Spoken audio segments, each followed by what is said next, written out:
carry, hear me. Oh, it's Chris Avalon Unfiltered, bitch.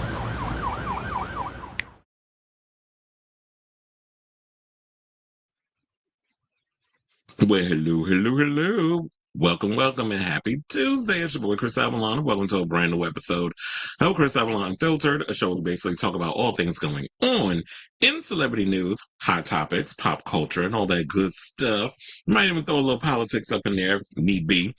So if that's the show for you, definitely stick around because we got a couple of topics to speak on today. It's not a lot going on, so who knows? This might be the shortest show I've ever done, depending on how we get through these topics. So we got some news regarding Brandy and Monica. We got to talk about Mahershala Ali is speaking out about this long overdue Blade movie because he's out promoting Jurassic World, whatever the hell it's called, but it's another damn Jurassic World movie with a new cast. Plus, Ryan Coogler done spilled who's directing the new X-Men reboot. I got the receipts. So it's not no rumor or something made up. He literally said out his own mouth. So we're going to talk about it over here. Plus, we got to talk about Sarah Michelle Gellar is teasing this upcoming Buffy reboot.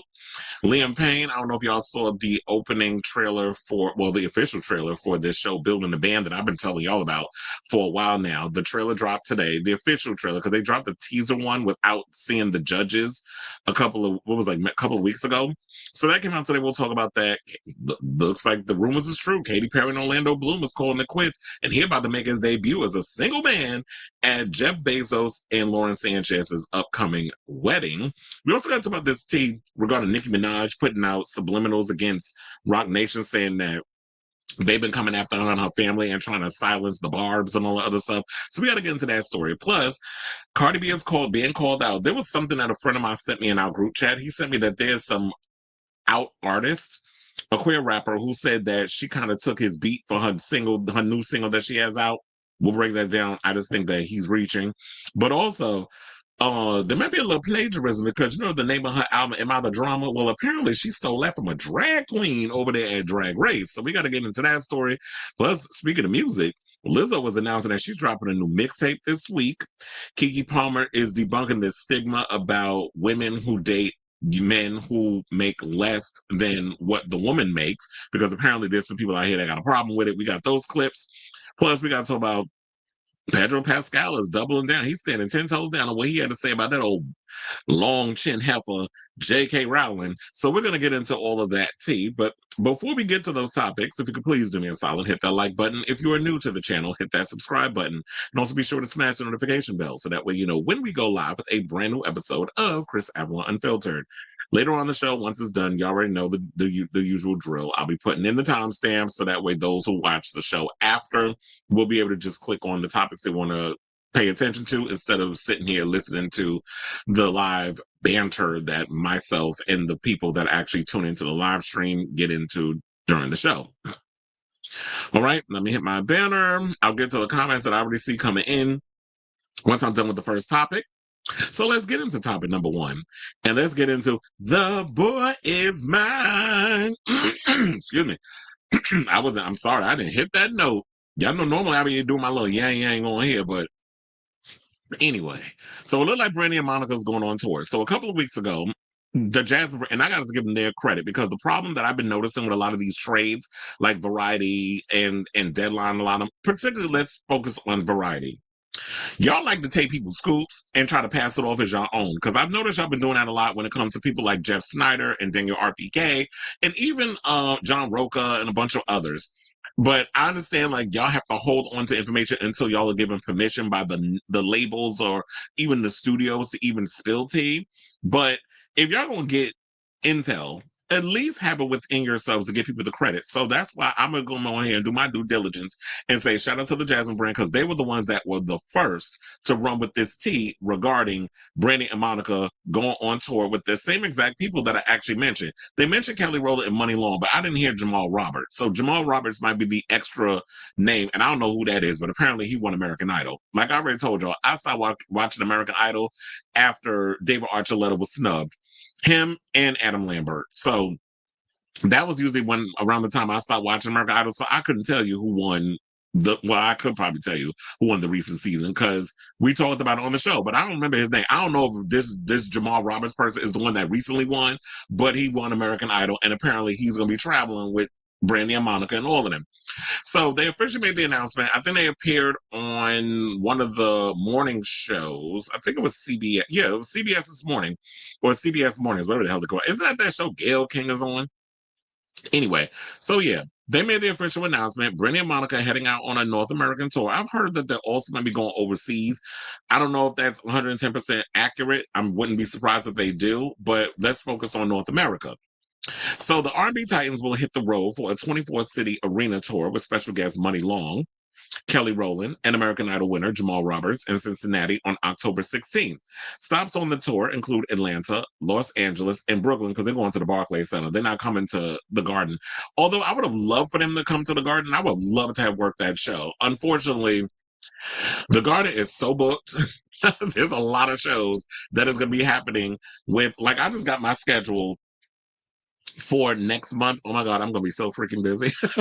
But I'm not complaining. I love money. So, yeah, so it would have been nice for them to come to the Garden, but they're gonna be at the Barclays Center. So if y'all like the, if y'all want to see Brandy and Monica, definitely head out there.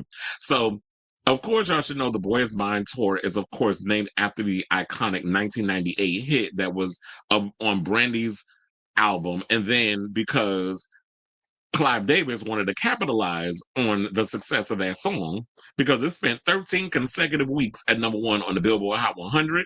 So Clive wanted to capitalize, and he had Monica name her album "The Boy Is Mine." And so we've already know over there. Why I think this is great because first of all, y'all already know Brandy and Monica. That's my age demographic. I grew up with them women. I've been following Brandy since she was on Thea. And then she went and did Moesha and a couple of other things. So I've always been a Brandy Nista. Monica was like, I like some of her songs, but I was never really a Monica fan like that. But to see this sort of thing going around, I think it's great because there's always been tension between the ladies over the years. Like we've heard all the stories and the things regarding them. So I like the idea that they decided, you know what? Let's put our big girl panties on, kind of like Sierra did with Rihanna, bury the hatchet after they had their little situation over the years, and let's come together and make the tour. And I feel like because we're in such a nostalgia era, this would definitely work. Monica do her set, Brandy do her set, and then when it's time to do The Boy Is Mine, they both come out and tear it up every night. So it'll be interesting to see like if who's going to be the headliner or they're going to co-headline. Like, some nights and depending on where it is, it's like, okay, Monica, you come out and do your show, then I come out and do my show, and then the next day it's Brandy headline, and then Monica doesn't headline. So I wonder if they're going to do that, or they just have it all set up as like, okay, well, we just going to have to co-headline. Like Brandy just goes on last regardless, because ain't no shade, but Brandy had the bigger career. Like we love Monica, and Monica still has stuff over the Tesla. But let's be honest. Monica has the bigger career. I mean, Brandy has the bigger career. Brandy was that crossover girl, so I would see that she would have to just be the headliner the whole night. So Brandy basically said in a statement, she said, "This really is a full circle moment. Monica and I coming together again isn't just about the music. It's about honoring where we came from and how far we've both come. The Boy Is Mine is a defining chapter in R&B, and to share the stage all these years later is bigger than a reunion. It's a celebration of growth, sisterhood, and the love our fans have given us from day one." And here's what Monica says. She said, "The love that The Boy Is Mine continues to receive means everything to me. This tour is a celebration of our history, our impact, and the fans who have grown with us. Brandy and I have been on our own unique journeys, and coming back together in this way is a reminder of the power of respect, strength, and real music. We're giving the people what they've been asking for and doing it with grace, love, and purpose. God's timing perfectly aligned us." So I do agree with that. And here's the thing. To me, I feel like Brandy and Monica coming together with Money Long and Kelly Rowland and that person from American Idol, that is a much more fitting tour for a Monica rather than that mess that I just don't understand why Nicki Minaj thought it was a good idea to have Monica on her tour with her for the Pink Friday. I'm like, R&B with a rapper? No, it doesn't work. Especially when Nicki Minaj has a bigger catalog like pop and all those other genres.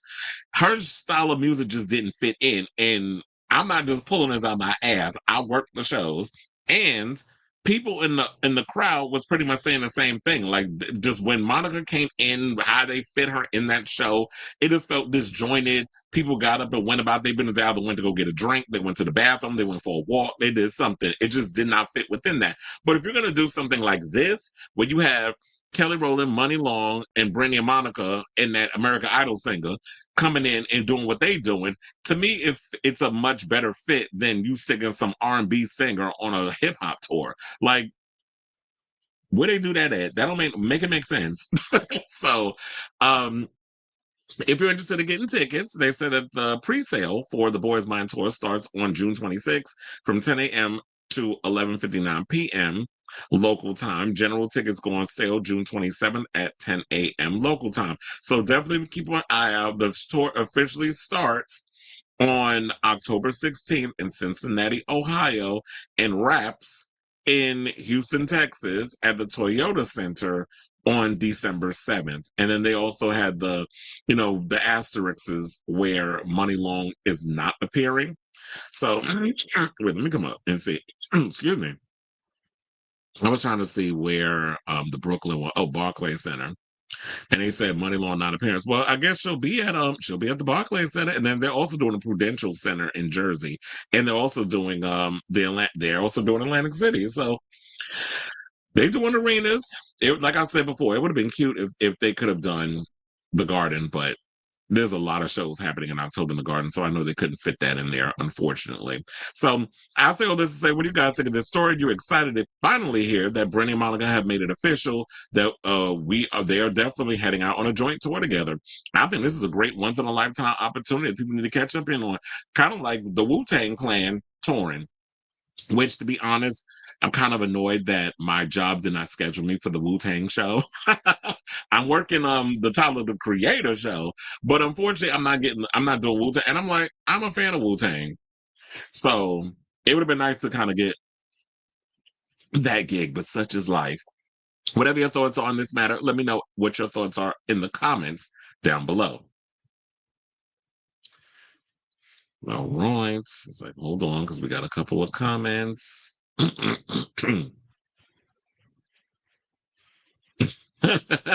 Okay. This is the second time she lost her man while she was on tour. It's like, girl, maybe you need to stop touring and then you can keep a man. Because it's like, remember the first time was Russell Brand? He broke up with her. Didn't he break up with her in a text before she was about to go out on stage? And then now, Orlando Bloom done moved on. He like, I'm getting tired of your shit.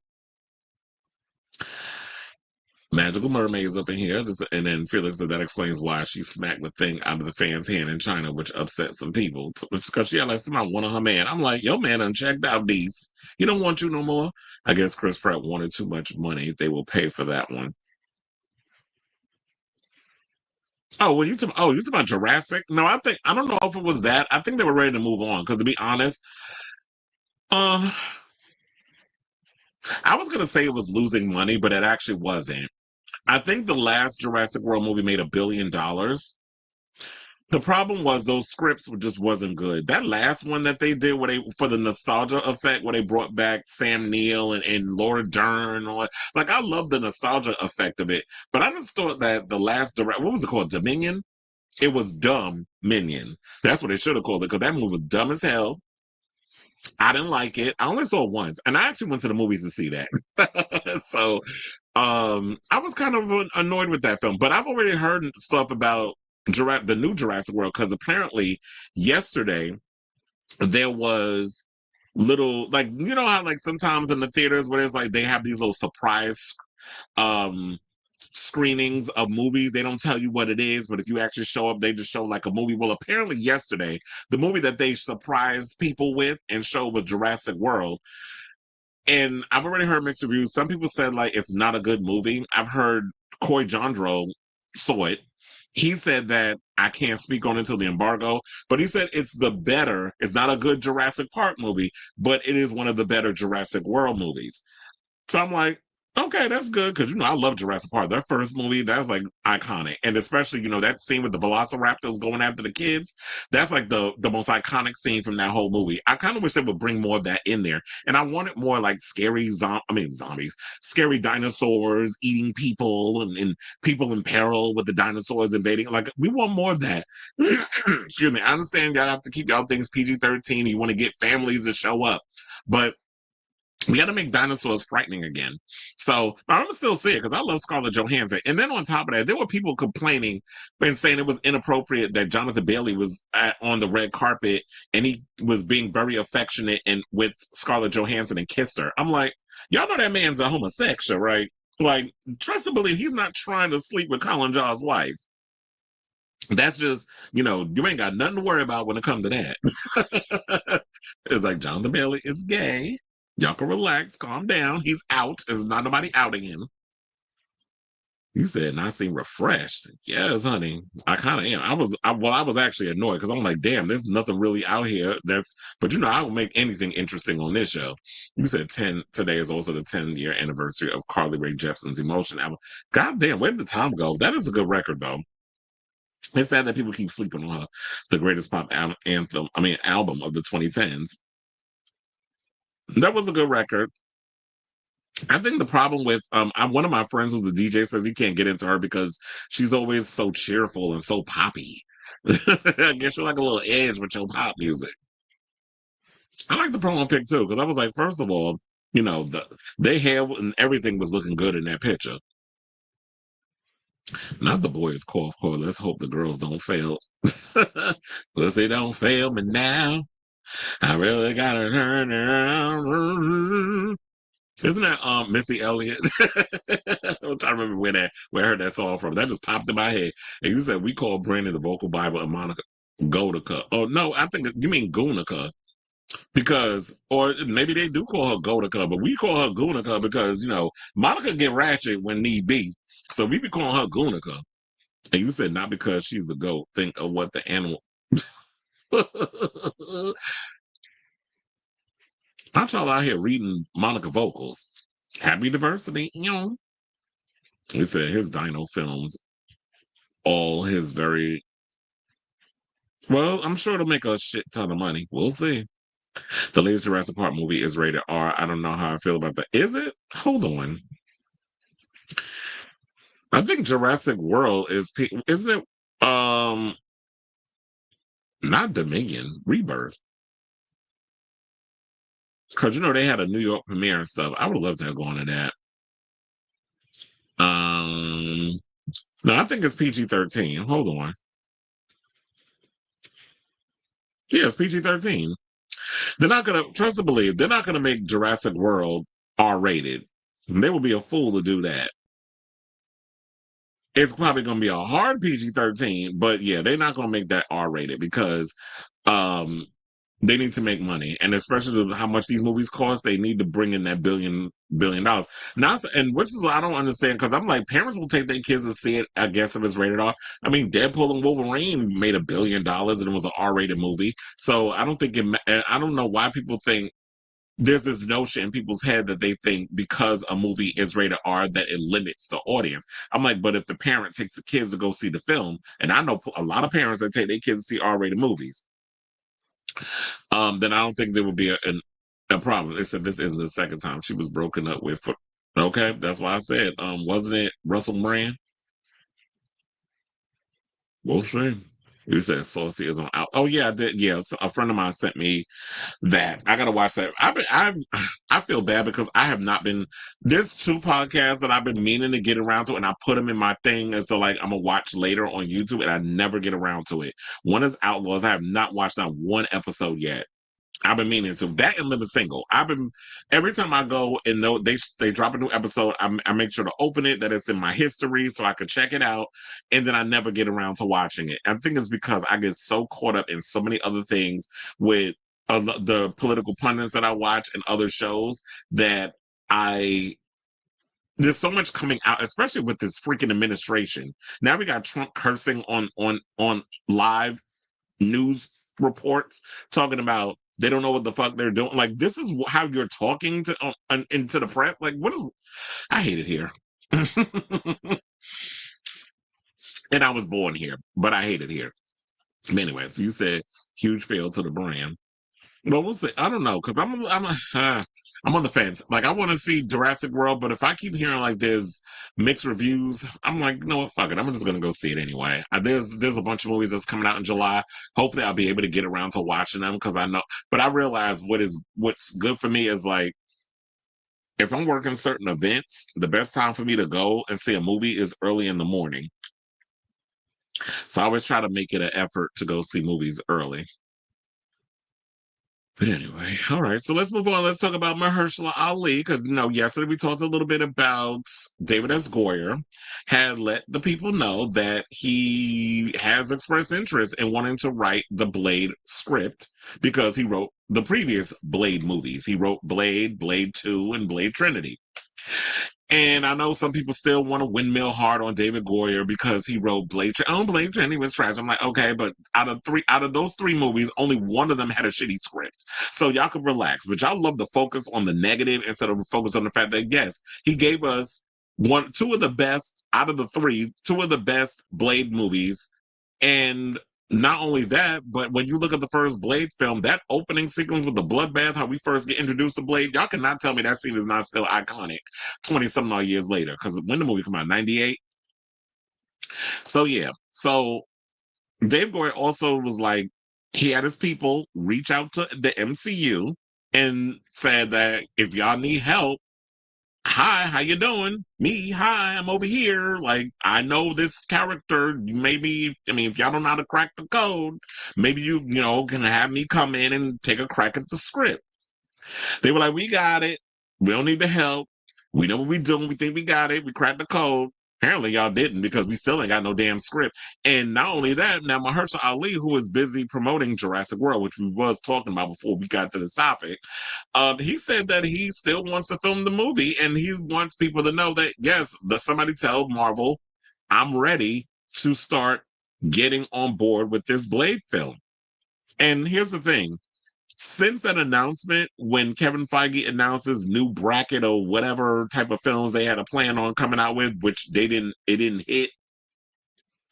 Mahershala Ali, and this was like 6 years ago. It's been 6 years since that announcement at Comic-Con.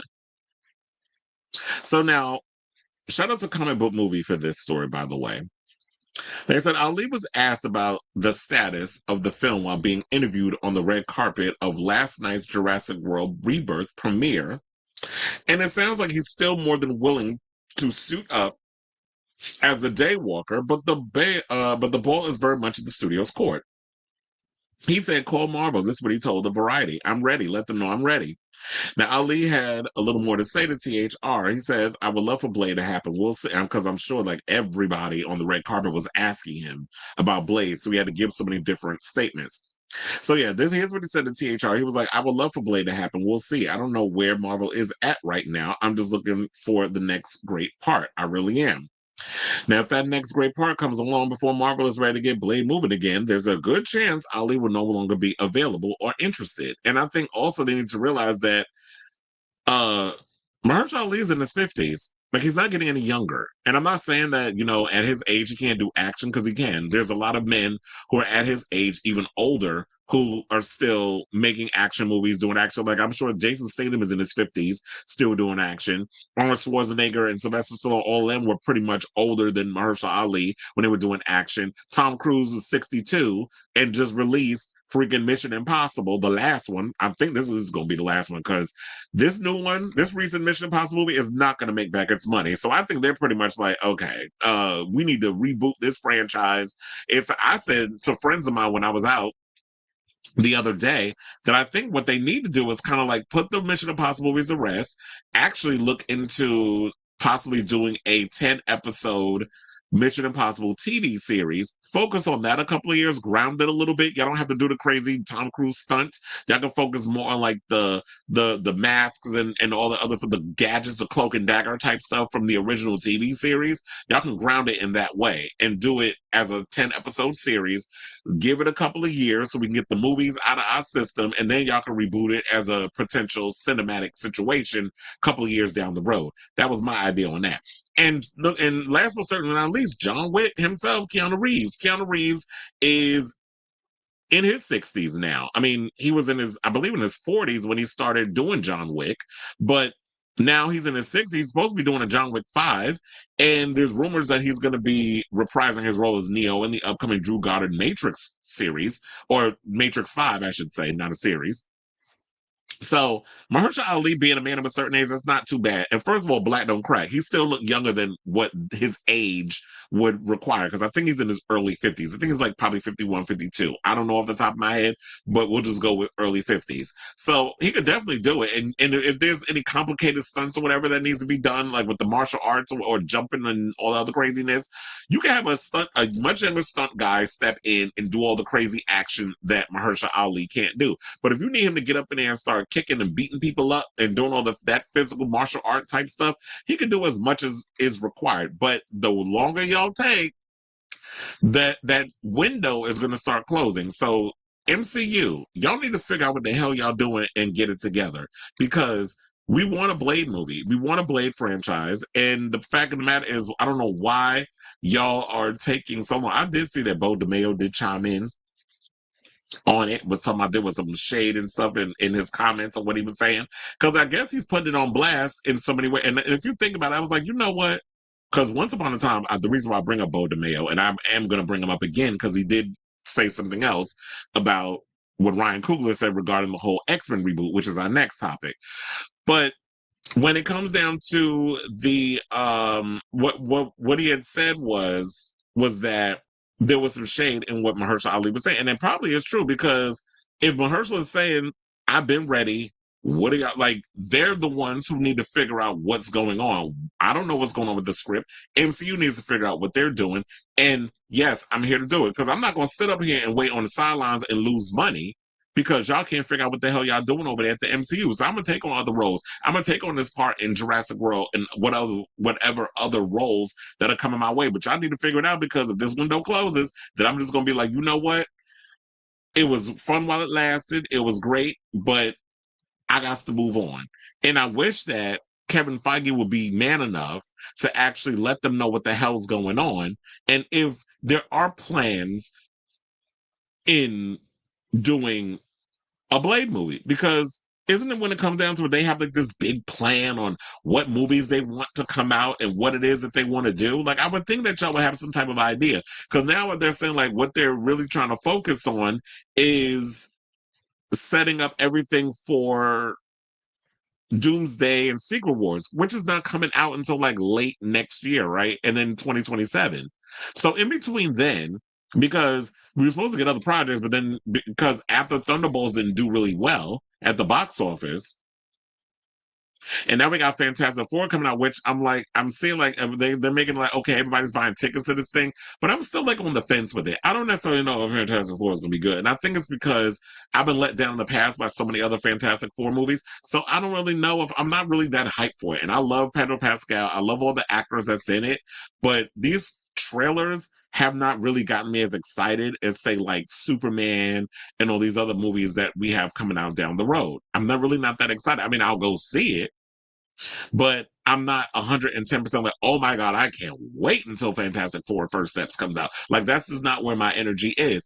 And to me, it's just like, because the MCU is kind of like struggling right now, they don't know where to fit this franchise. They don't know where to fit Blade. And if y'all can't figure out where the hell to fit Blade, then maybe y'all just need to let the franchise go, outsource it to another studio, and let them take it on, so that way we can finally get a Blade movie.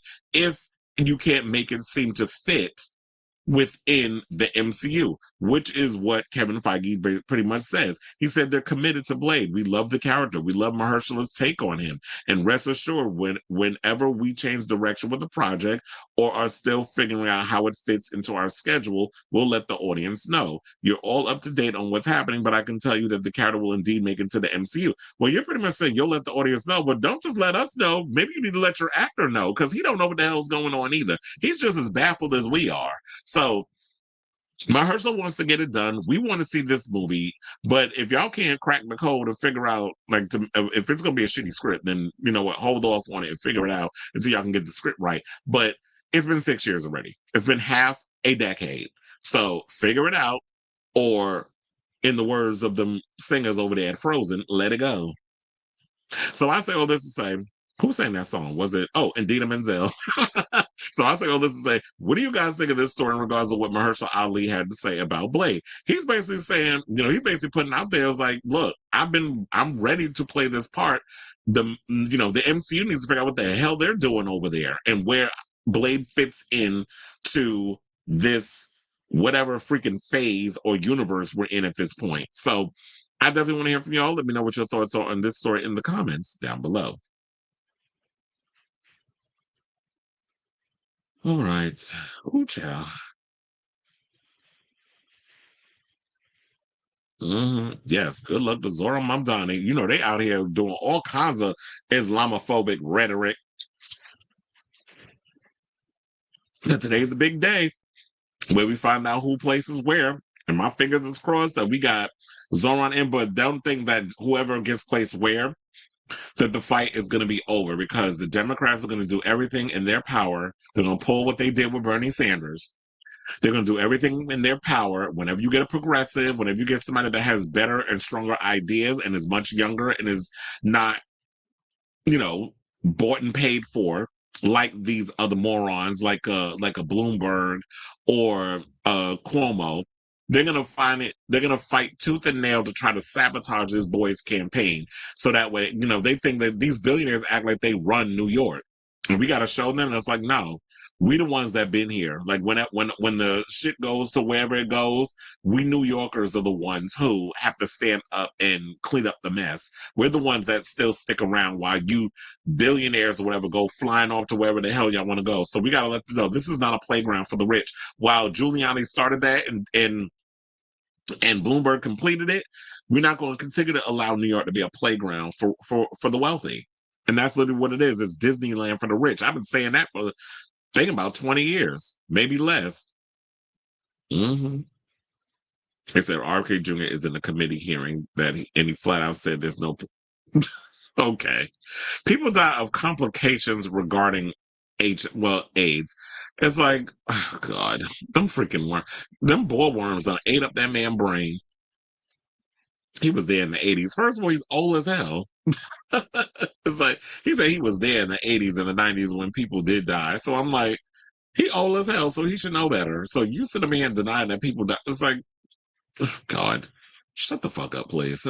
Like, oh, yeah, exactly. Two-time Oscar winner, Mahershala Ali. That's what we got to start calling him. He said, I was never a Blade fan, but Mahershala would do it for me. Well, I am a big, thank you. He's 51. Cleveland, how was, I guess you're back. You're not in New York anymore? He went to my old job to go see, what was that horrible at? Well, 28 years later. I was like, I hate that place. And he started laughing. I do hate that place. I will never step foot in that place anymore because the people, well, I liked a lot of my coworkers and stuff that were there, but it was just after we got a new regime change, there was a certain bitch in there. I hate it. He said he could lose the role because of age for sure. He's too good for Marvel. Maybe he could have been Kang, though. Yeah, I could definitely see him as Kang. I think they want to recast Blade or are scared of the backlash. That's probably what it is, too. It's like they realizing that this is not the direct. They had an idea in the beginning. They realized this is not the direction they want to go in. They want to recast. They want to probably pick somebody younger. And then they feel like, oh, if we put all this out there, then the fans are going to get pissed. Well, I don't care. Because how long you decide to prolong this, the fans are still going to be mad whenever the news comes out. So I just feel like y'all wasting your time trying to withhold this information if this turns out to be true. He said, I think 4 will be excellent. Wait, what about Sony? That it should go to Sony? I'm like, I don't know. Because, hold on now. It doesn't hurt to sell some franchises. Let's be honest. The metaverse thing hurt. You want to know something? I agree with. Well, I guess here's the thing. The thing with Marvel is because Marvel was so broke back in the day, they sold all of their movies off to different studios. Now that they've got the money, they started buying a lot of those franchises and IPs back. So it's like things, change. And I feel like maybe they shouldn't have brought back Blade to the MCU because the MCU, the I guess because of the type of tone and what it is that they like, what they presented themselves as. This is the Marvel Cinematic Universe brand. It doesn't work for if you're trying to do like something with vampires. Like, how do you fit that in there? Not Cleveland. Somebody he returned yesterday single. Damn, what the hell happened? See, y'all came to New York and all that temptation and hit y'all, or was it the heat? I'm nosy. Inquire minds want to child. Let me find out. Your little breakup might be more entertaining than this episode. Drop it in the chat. What happened? I don't mean to laugh, but I'm just like, this is me being nosy. But it was like, what happened? What y'all was out here doing? Somebody in the comments said, don't tell Cleveland, but he cute. Yeah, I'm snitching on y'all. Oh, you said, but I'm good. Well, I'm glad you are. You said a burden of riches. Mm-hmm. Oh, you was on and off for 4 years. Yeah, sometimes it's like when it come down to them on and off relationships, make sure you leave it off. Like, stop going back to your exes. You probably came down to New York, saw all this trade, and y'all lost your mind. Cause yeah, it's a lot. It's a lot of fine ass men. Child, don't go to the Bronx, cause you will definitely lose it up there. All that pussy, all that Spanish pussy too. It was like, um. And then it's like when you going out to a lot of the spots and stuff in New York, especially like a lot of the gay establishments, and um, there's a lot of drama that probably goes in with that. But I'm just like, look, maybe this was a blessing in disguise that you came down to New York. Y'all had y'all little situation, and now you like, you know what? I'm tired of your ass. But I'm sorry that you are you single, but you'll find somebody else. We always do. Anyway. All right, let's get back to the show and let me stop being nosy.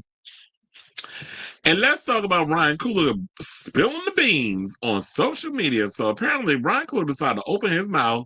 I don't know if he was supposed to do that because the official announcement did not come from the studios. But I guess Ryan and I ain't got much to lose now.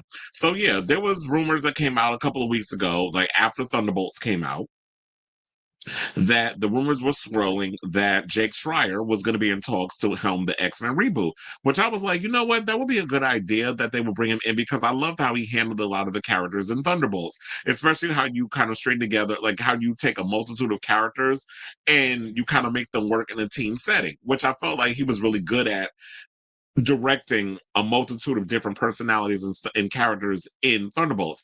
Unfortunately, Thunderbolts did not do what needed to be done at the box office. So studios may have liked the film, critics may have liked the film, I liked the film, but the movie flopped apparently at the box office.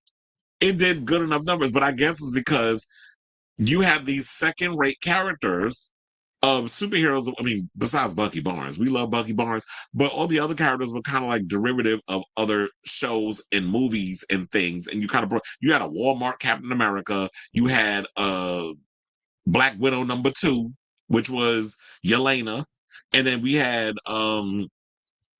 Taskmaster. We had all these different characters that was up in there, and it was kind of like, I guess people felt like, why should I invest, paying $20 to go to a movie to see characters that I'm not really familiar with or that I really know that aren't entertaining, aren't going to give me enough reason to want to go out and see this movie. And they were all good in the film. It's just that I guess it was a misfire. But apparently I guess they like what Jake Schreier did.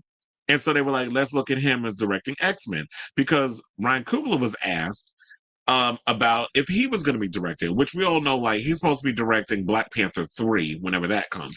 I still hope they get Damson Idris to play Black Panther, the new one. T'Challa's son, and also Denzel. I think they already have a script done because remember Denzel Washington spilled the beans. I don't think he was supposed to, but he spilled that he's going to be in the movie. He's going to be in the movie in some capacity. We don't know who he's playing, but nevertheless, he's in the movie. So recently, he did an interview. I don't know if it was with Nexus Point News, or if they managed to get the clip. But I do have the clip. Hold on, because I gotta pause it. Because I don't know, for some reason, a lot of my videos, even when I be pausing them, when I go right to the thing, it will open up. So let's go to the actual clip. What he said, it's like literally 12 seconds long. So what? Because people think that, oh, who said that? Was it really true? People, you're making up stuff. Well, here's he is saying it out of his own damn mouth. So here we go. We're gonna play the clip and we'll come back. Please hold. I don't know if you've seen, there's so much, almost like a fan cast, but for a director, for you to direct the X-Men films. Have you seen that online? Oh. I just think if you've ever. No. Jake is directing that. Jake Schreier? Yeah. I don't know if you've seen, there's so much, almost like a fan cast, but for a director, for you to direct the X-Men films. Have you seen that online? I just think if you've ever. No. Jake is directing that. Jake Schreier? Yeah. So I just want to play that twice, just so that way y'all be sure you heard what he said. And what he said was that he is directing, that Jake Schreier is directing X-Men. And so y'all heard it.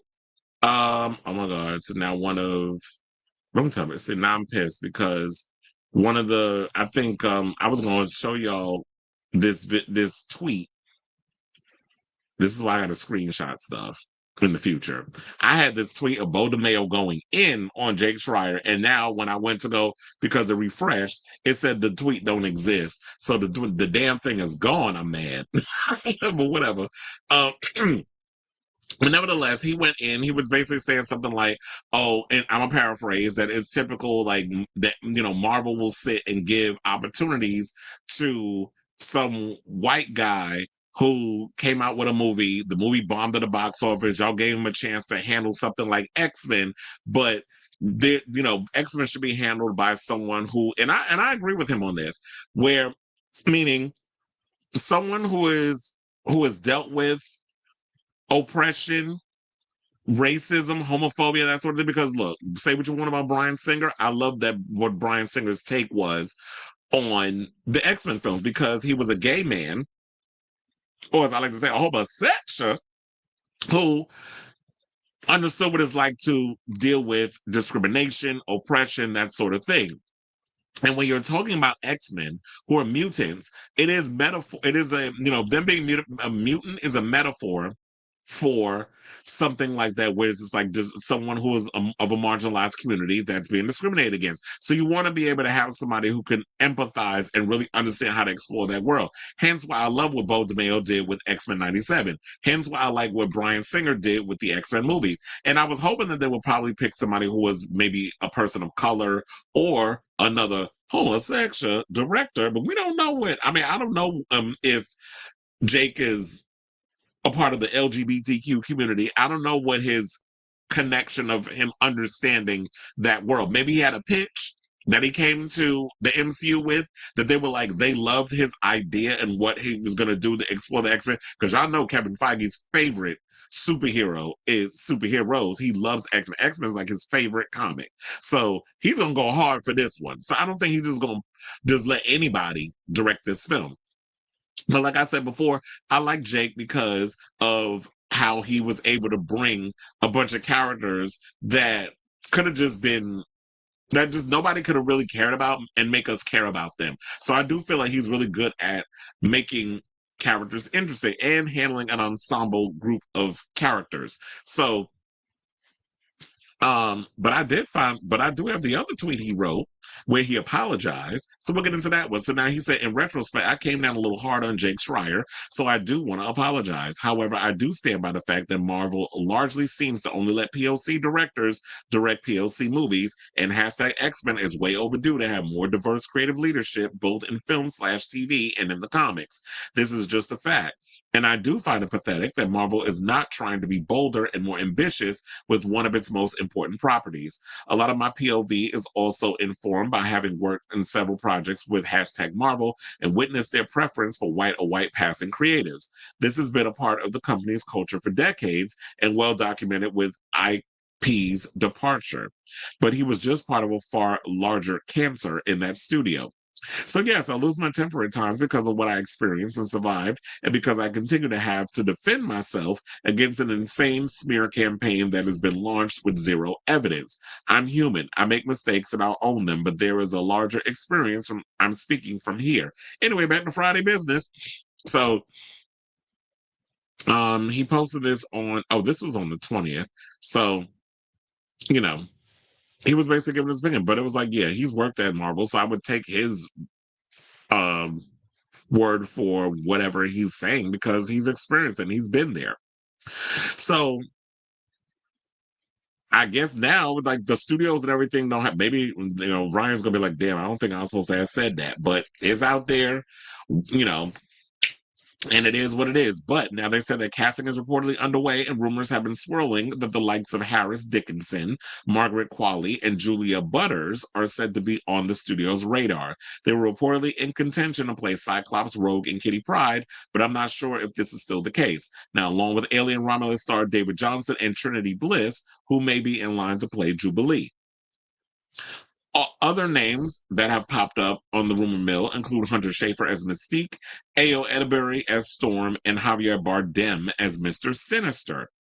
Now, Kevin Feige basically, here's what he had to say about his 10-year plan for the mutant saga in a recent interview, and said, I think you will see that continues in our next few movies with some X-Men players that you might recognize. Right after that, the whole story of Secret Wars really leads us into a new age of mutants and of the X-Men. It's one of those dreams come true. We finally have the X-Men back. Now, Macbeth, The Hunger Games, The Ballad of Songbirds and Snakes, and Assassin's Creed scribe Michael Leslie penned the script. I'm a little worried because they said Assassin's Creed, the guy who wrote that, penned the script. But look, but I will say this. I won't be surprised if, they might have another writer or two that will come in and zhuzh up the script before the movie hits production. So there's been no release date yet for the X-Men franchise or the X-Men movie, reboot, whatever the hell you want to call it. But there has been this story that just came out the other day that MCU has locked in a 2028 movie, untitled movie. They didn't say what it was. So a lot of people think that it might be X-Men. We might be getting our first X-Men movie in 2028. And I would think that would make sense because if they're talking about that that we'll probably be getting introduced to the X-Men in Secret Wars, which is supposed to come out in 2027. If that's what was supposed to be happening, especially what Kevin Feige is talking about, it would make perfect sense that 2028 would be the time that you would want to give us a X-Men movie. So I say all this to say, what do you guys think of this story in regards to this news regarding Ryan Coogler letting it slip in an interview that Jake Schreier has been officially chosen to be the new director of the upcoming X-Men reboot. So whatever your thoughts are on this story, let me know in the comments down below. So I had to put my lower third in real quick because I was like, I forgot I took it out because I want y'all to see that full video.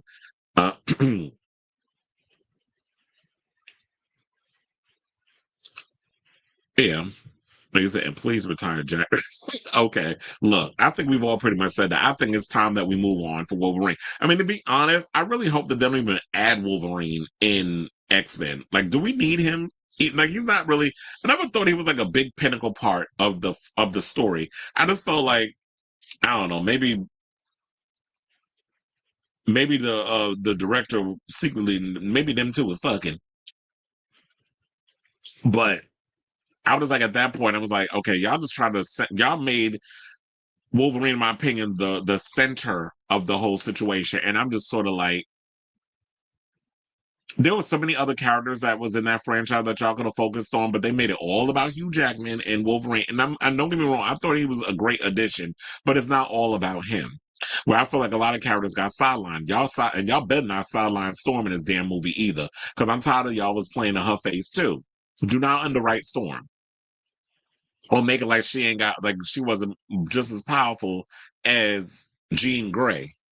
So, if not more powerful. There were certain situations when y'all had her outside with the water and she trying to hold the water back or whatever and she drowns it. I'm sitting there like, Storm could have been outside doing that and Jean could have been in the ship. So why are we doing this scene instead? Like, make it make sense. Like, water, weather, all the other stuff, that's what Storm deals with. Why is she in the ship trying to fly the damn thing? Look, I could be here all day dissecting those damn movies. But I do agree. It's time to get us a new Wolverine, but it'd be interesting to see who they pick, though. Not you being nosy, too. You said, yes, screenshot always. Oops, Tina knows. Yeah, because I was mad because I was like, because I got tired of it. I hate, like, the tweets, they keep refreshing. So he ended up deleting it because I had it open. He said Joe Rogan asked Bernie if he's running for president, so there's still a thirst for him. Well, we'll see. The problem with Marvel is that they're trying to manage an impossible timeline, trying to incorporate all these heroes and storylines. And I feel like y'all waited too late doing that. Or they trying to, or they rushing it. All right. Yeah, I will not spill your tea now that you told me not to. So you said, no, I don't think we should, because here's the thing. Don't bring back Gore, the God Butcher, because he bitched and moaned about playing that part in when we were talking about the other day, when we were talking about people who were complaining about, who was it that said that? The actress, was it Rachel Brosnahan? She wrote a reason as to, like, she was talking about, like, if you're going to do superhero movies, you're going to sign on the thing. I understand, though, what the situation is, but if you're going to come in and do a movie, stand by it. Even if it's not the movie that you hope that it was going to be, just stand by the film. But and I think, well, one of them mainly, I think she was talking about Dakota Johnson, because she was like the most loudest one. But he was, he was another one, Christian Bale, that complained. So I've been like, hold on, because now you tell me to read this damn reason. What was the reason? Bitch.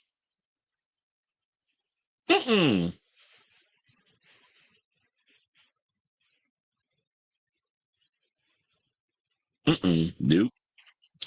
I would give you some advice on that whole situation, but I'll write it in the thing. I was like, girl.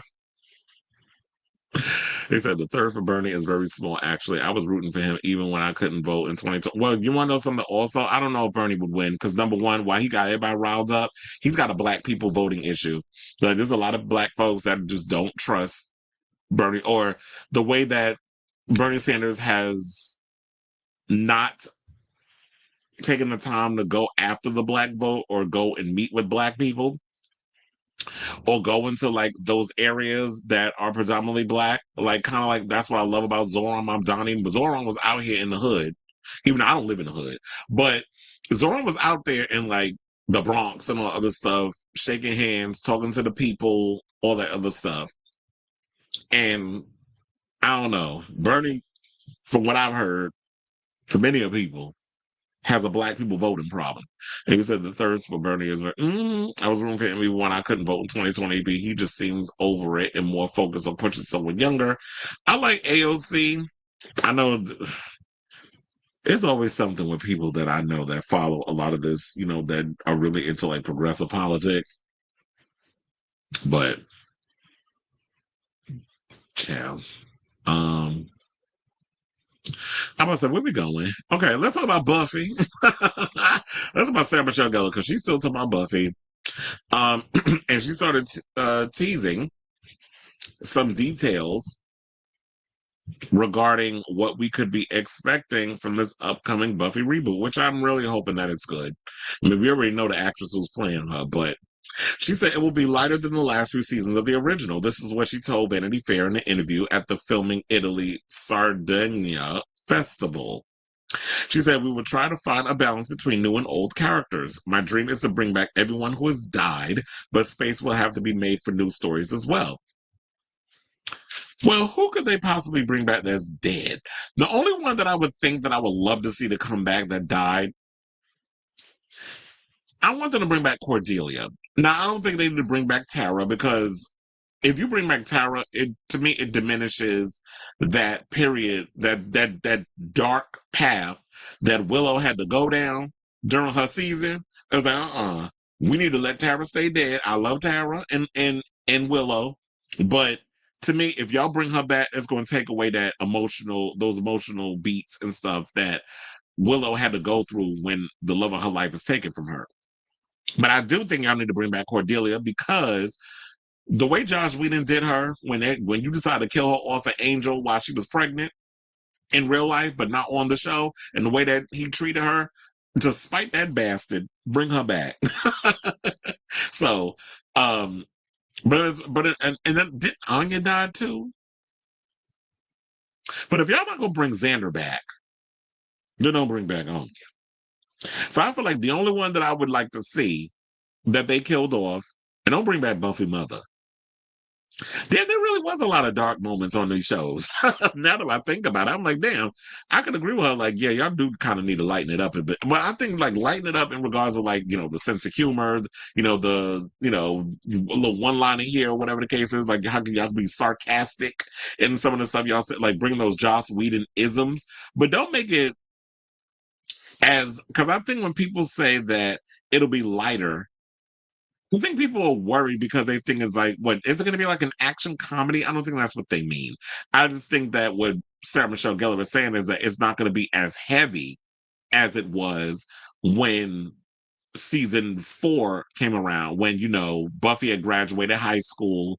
Then she was kind of like off on her own and having to deal with what it was like to be an adult. And I think that that kind of reflected the times. And maybe what it is that they wanted to be lighter, because we're already in these times of everything is so doom and gloom and dark and heavy, and dealing with this current administration. A lot of people just want something fun and I was gonna say fun and mindless, but mindless to me, I don't mean mindless in a way of like, oh, it's just dumb TV that I'm just sitting there just staring at the TV and just switch my brain off. But I just think people just want to have some sort of an escape. So I hope that's what she means about this.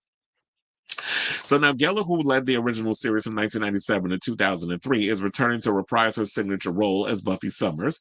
Oscar winner Chloe Zhao, a self-professed lifelong Buffy fan, directs a pilot written by Nora and Lila Zuckerman, who are part of Poker Face. I think Chloe Zhao also did didn't she do The Eternals? I think she did that movie.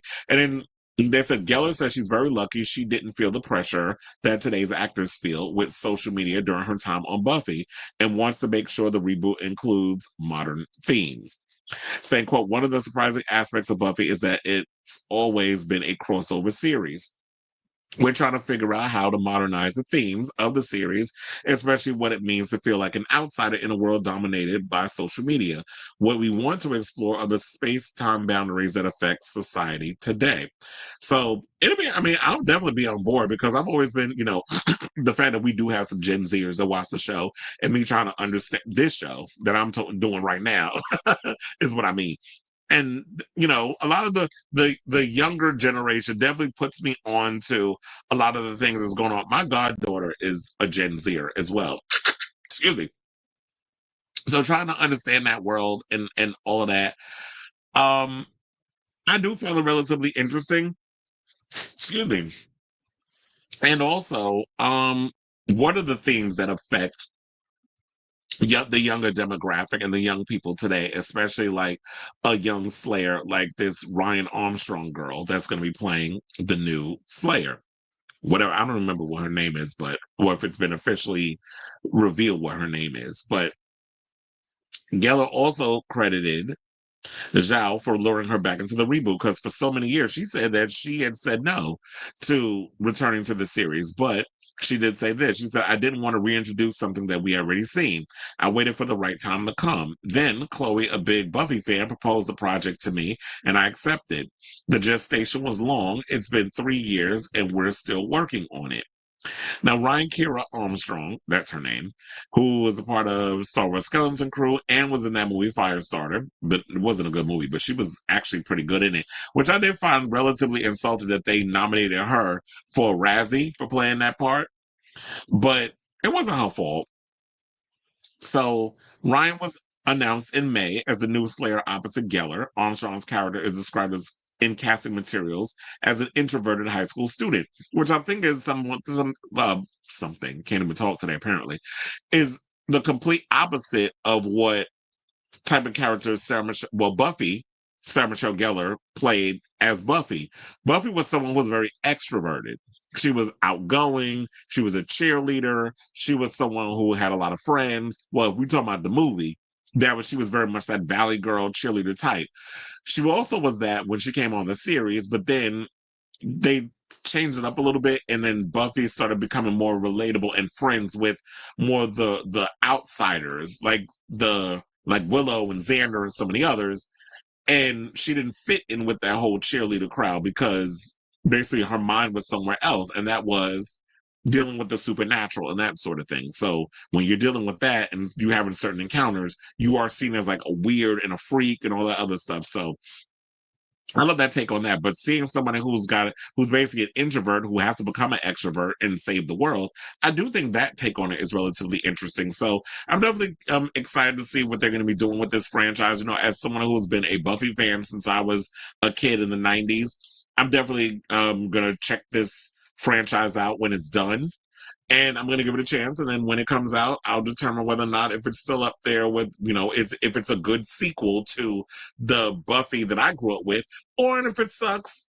We got the old shows that I could sit and I got box sets of all the seasons.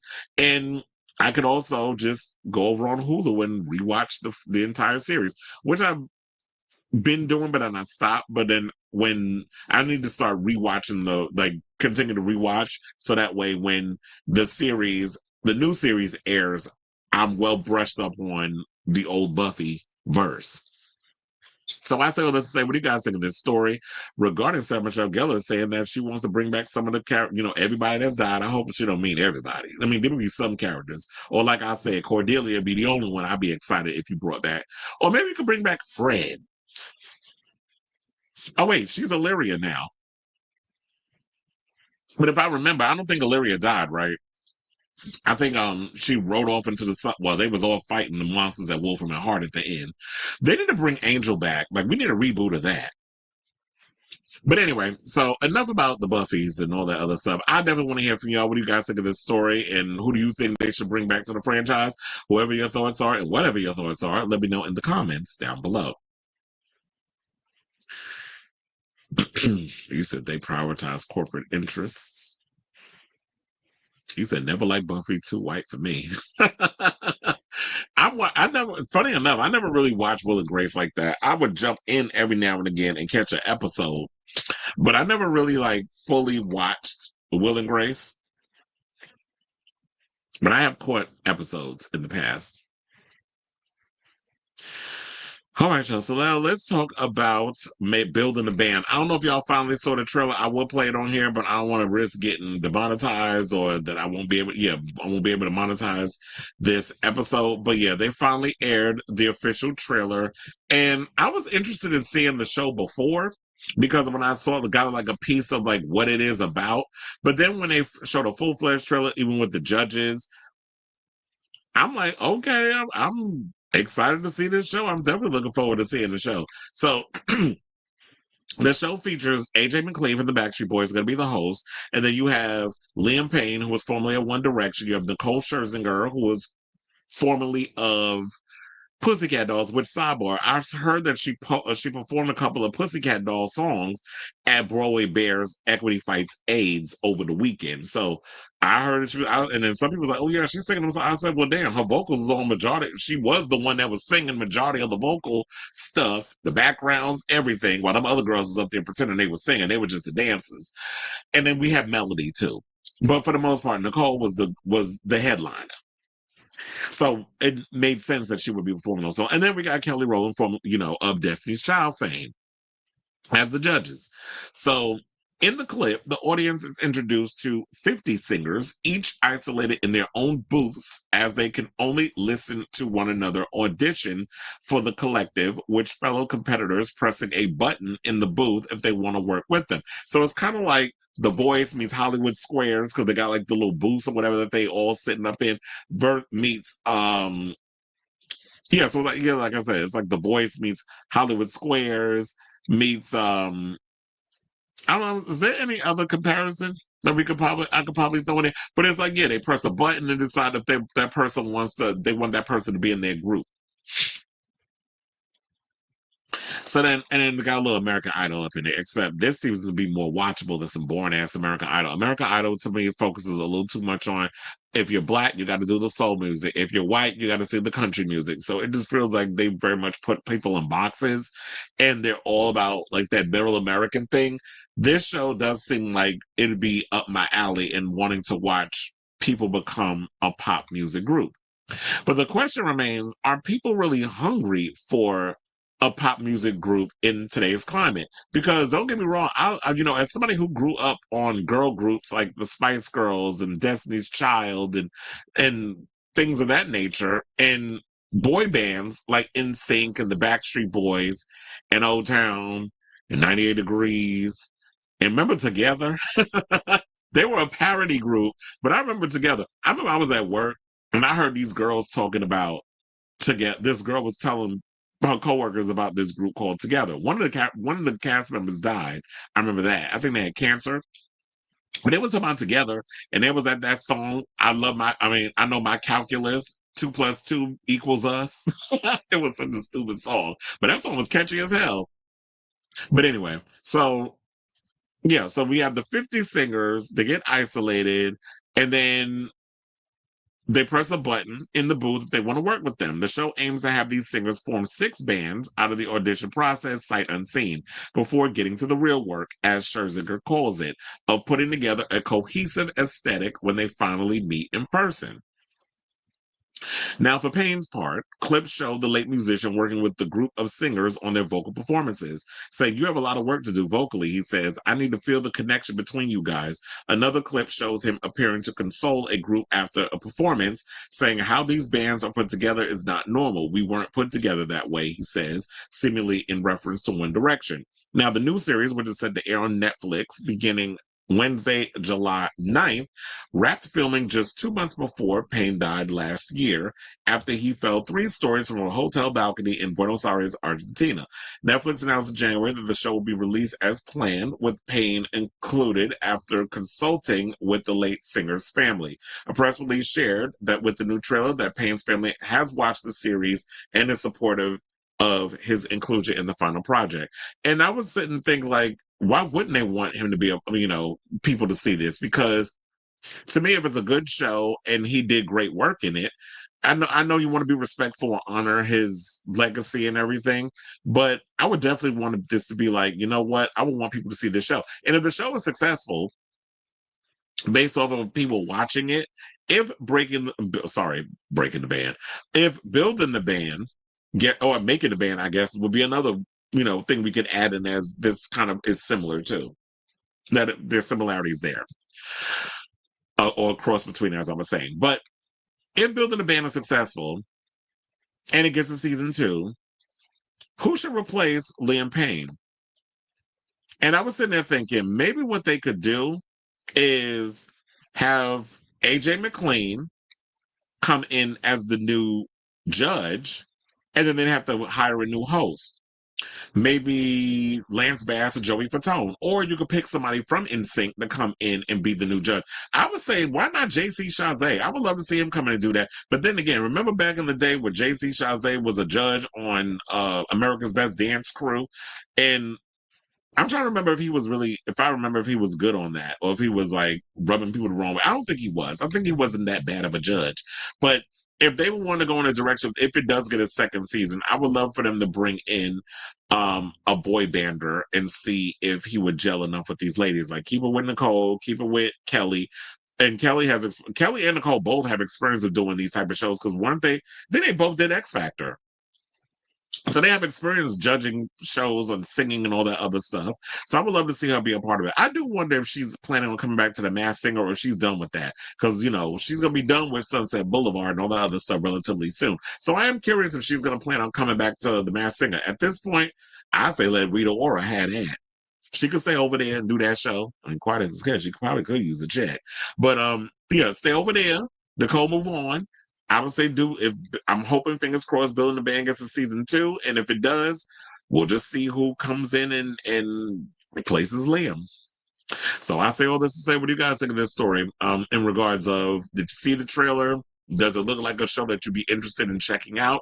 And should the show graduate to another season due to how many people plan on checking out the show based off the Netflix? Because I think they're not releasing all the episodes at once. I do believe they are releasing in increments, which I think is smart because Netflix needs to start doing that and start dropping all their episodes all at once. Like, you want to build momentum. Now, who do you think should come in and sit on the show since Liam Payne won't be able to come back for a second season? So whatever your thoughts are on this story, let me know in the comments down below.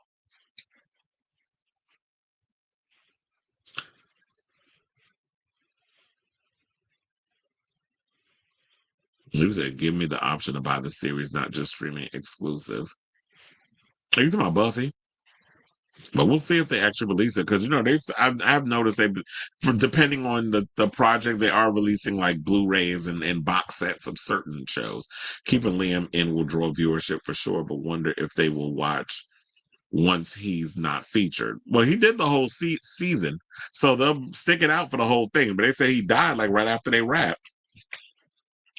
But I will check it out.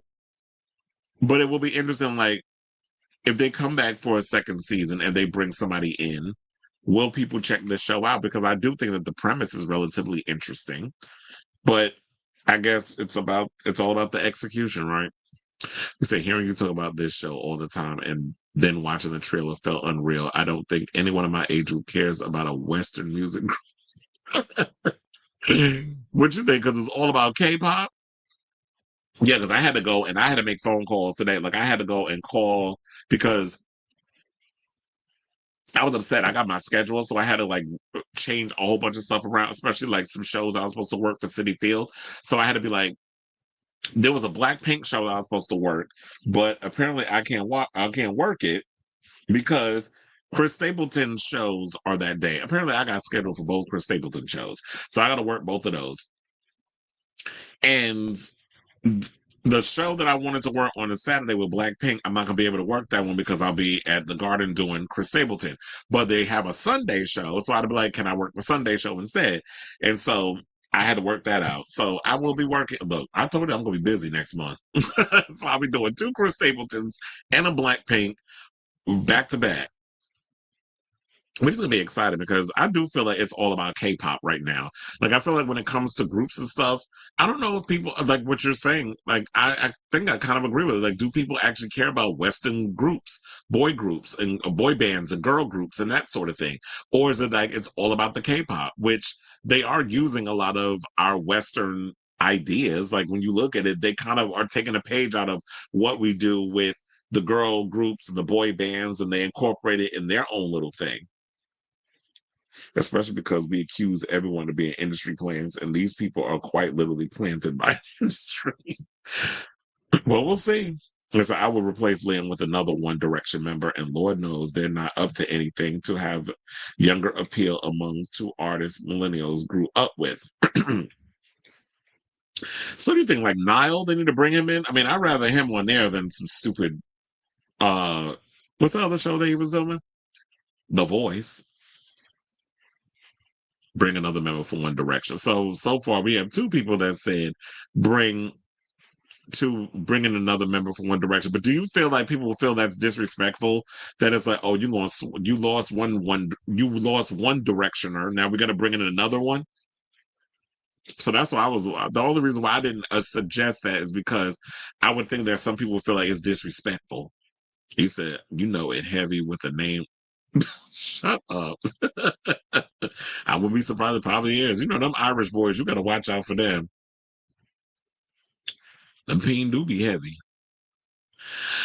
All right.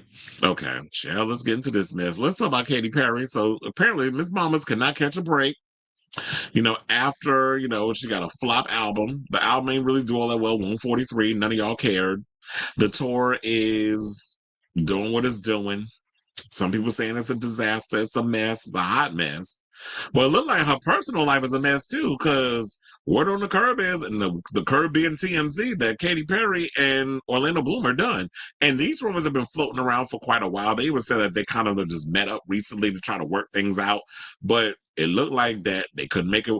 You couldn't make it work out because according to the reports, they're saying that these two have called the quits. And the worst, to add fuel to the fire, Orlando was expected to make his single and Ready to Mingle debut at Jeff Bezos and Lauren Sanchez's upcoming wedding in Italy.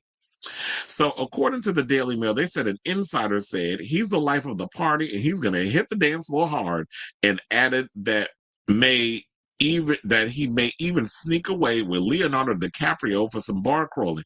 Oh, please, you already know how Leo get down. And another source said 90% of the people at the wedding are kind of boring, but 10% are really fun, including Orlando, Leo, and Jeff Bezos. It's going to be a great party. Now, Daily Mail has contacted representatives from Orlando Bloom and Katy Perry for comment and did not immediately hear back. This comes as it was revealed that Perry would miss the wedding due to her ongoing Lifetime tour in Australia. The Australians love her, apparently. They're like, I was going to say no shade, but they're kind of like everybody.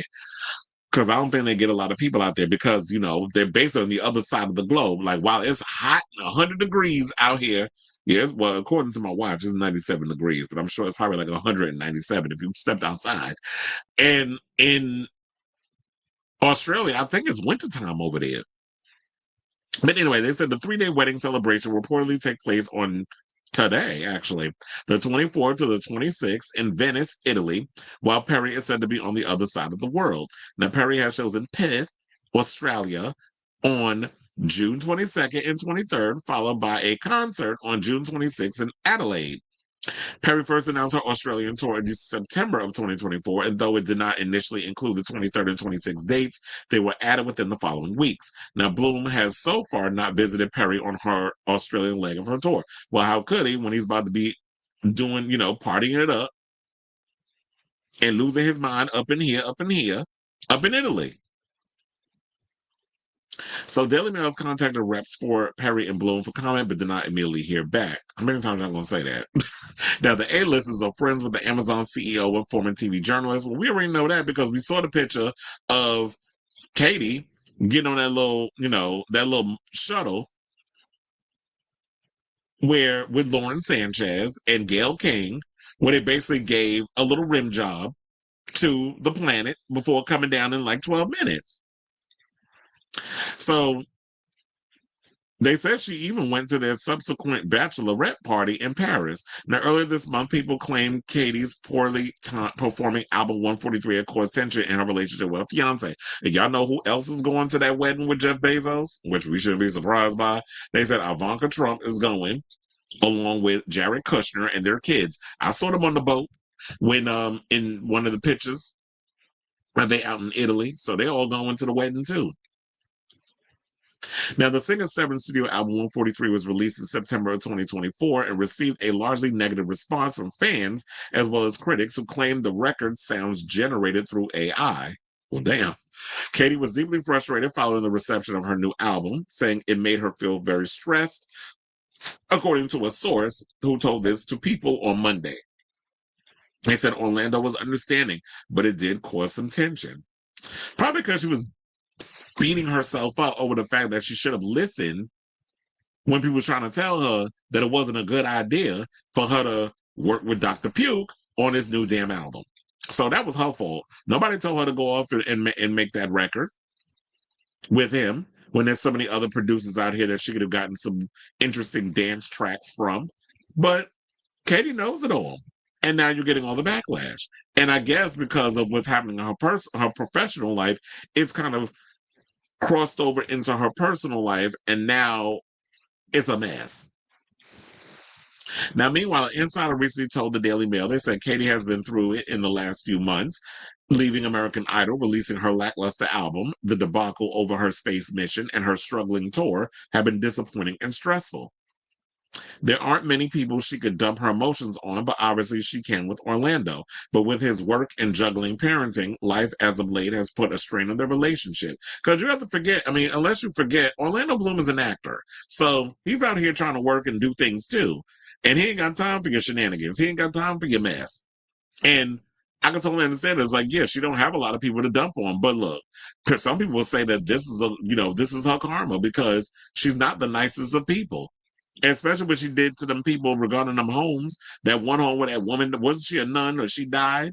Well, you were trying to get that the place that they were staying at and buy it. And then the old man whose house she was trying to buy, who was like, he was under, I guess his dementia was dimensioning, and they were like, he wanted to pretty much pass away in that house because the house was sentimental to him. And Katy was being, Katy. So people feel like this is her karma. So Katy has one child with Orlando, Daisy Dove, which she gave birth to in 2020. They've been engaged since 2019, but they never went down the aisle because they got engaged on Valentine's Day. There was one when they got together, they were together for a year, broke up, and then they got back together. I think it was like 2017. And then they got back together in 2018. And so Orlando has two kids. So he has a son and a daughter. And his son is Flynn, and he has a child with her, with Miranda Kerr, who is a model, who's 42. So they have a 13-year-old together. So like I said before, Katy girl, you cannot seem to catch a break, unfortunately. And I don't know what to say, but I just don't know what to say. Except, what do y'all think of this damn story? I don't mean to laugh, but look, this may be the first time I'm speechless, except for all the stuff I provided in this topic. So I just want to ask all of y'all, what do y'all think of this story regarding Katy Perry? Album's a flop. Tour is flopping-ish. I guess it's doing whatever it's doing, but it's not it doesn't have people as excited as she hoped. The relationship is a flop. She can't seem to catch a break. So I definitely want to hear from y'all. Let me know what your thoughts are on this story in the comments down below. I can't catch no man in the down at the discotheque, and I believe in the boogie. Oh, and that boogie don't believe in me. I don't know why I started breaking out in that song. That's from Noah's Ark. Disco down. You said I heard on Entertainment Tonight that Bey and Jay-Z were going to the wedding as well. She got time to take off from being in Paris to go to Italy to this wedding. I mean, I wouldn't be surprised, but did Orlando get rimmed? That would be a good question. I hope so. Tour sponsored by Legos and Polly Projects. Yeah, because that bitch still be thinking like, oh, I'm 40-something years old and I'm making music for 2-year-olds. Katy and Orlando broke up before they got married, so I'm not surprised. But they are not the first such couple to break up before marriage, get back together, marry, then divorce. J-Lo and J-Lo and Ben Affleck. Well, yeah, they did get married, but the fact of the matter was Katy and Orlando never made it down the aisle. And y'all been together almost a decade and then walk down the aisle. Like, I just feel like y'all probably never had any intentions of getting married, to be honest. Not go to the spa. I know Gaga is she probably is, but Gaga don't laugh too hard because you don't want your relationship to kind of fall by the wayside.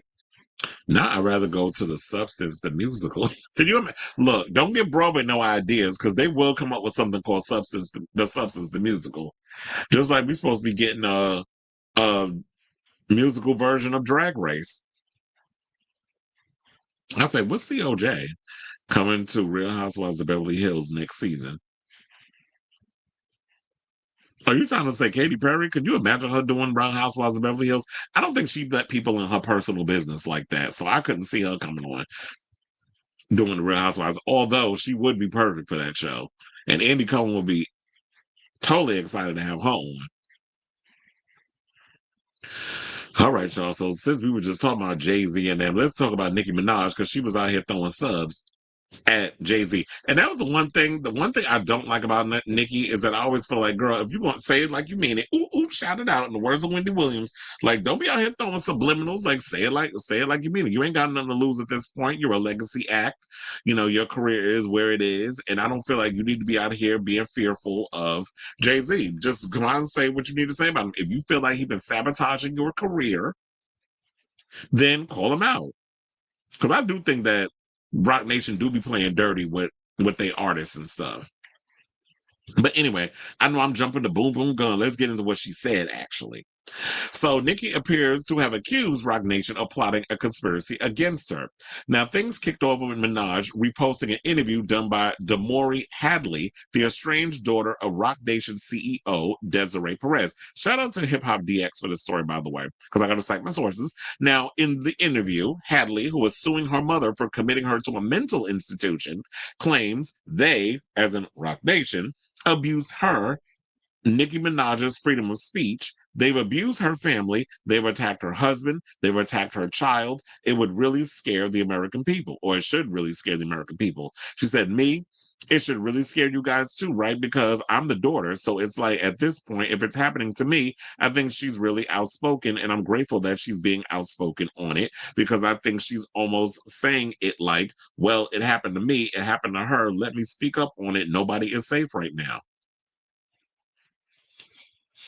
She added, she said, as an outsider looking in with parallels to my case and some of the things I've read about her situation, it's concerning, it's frightening, and I do think there is enough to speculate. Allegedly, that Rock Nation probably, most likely, abused their platform and their influence to kind of, tarnish Nicki Minaj's image. Minaj then added her own opinion, writing to X, to the PMs who claim it wasn't made clear to your ugly asses. Hopefully, Damori's massive and detailed page-by-page claim gets you all the way caught up. And never call me a liar. Never insinuated either. Every single angel ever created fights for me at the mere mention of that word as it relates to me.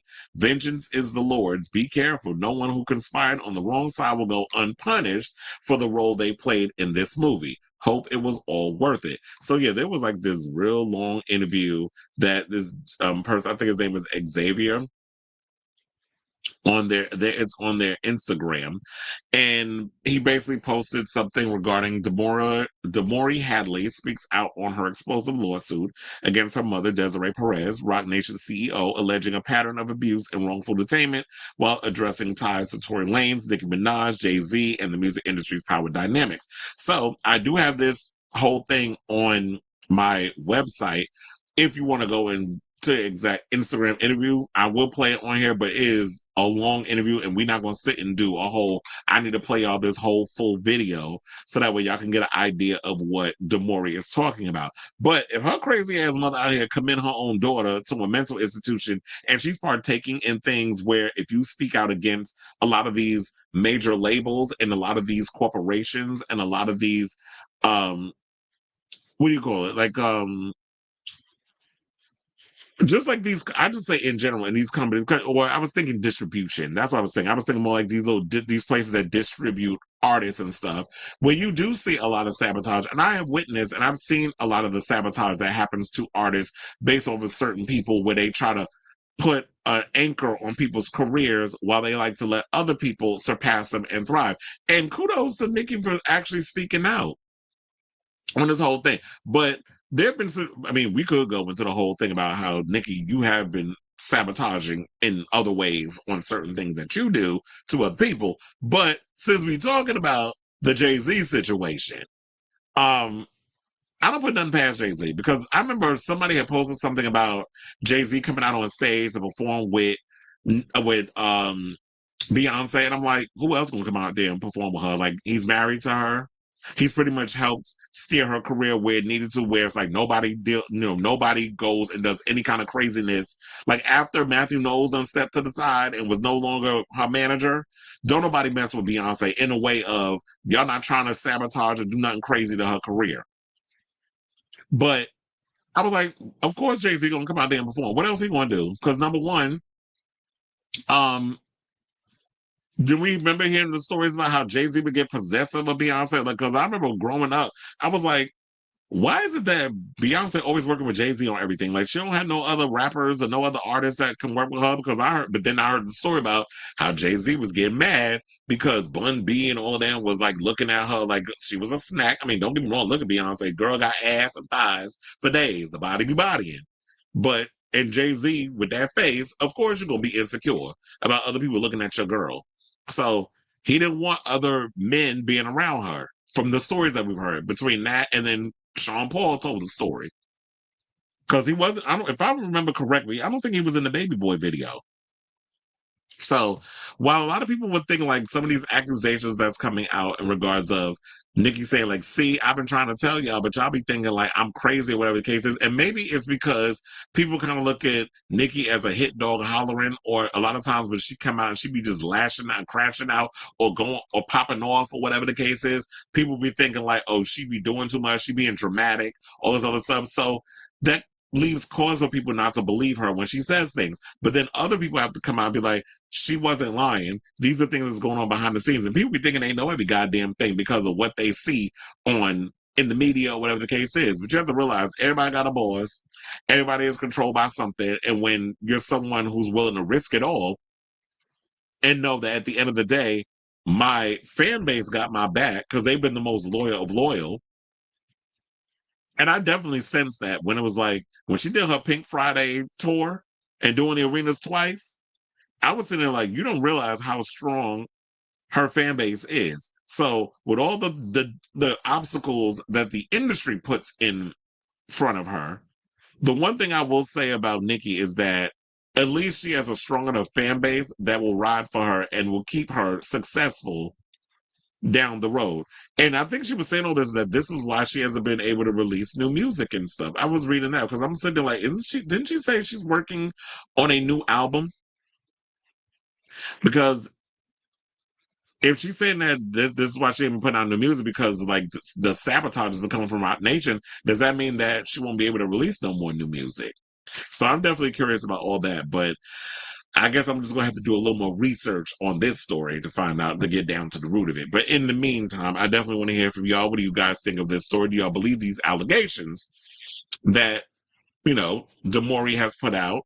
And now Nicki says that because Demore has pretty much come out and said what she said, she feels somewhat vindicated. So let me know what you guys think of this story in the comments down below. Hold on, because I need to drink some before we get to these comments.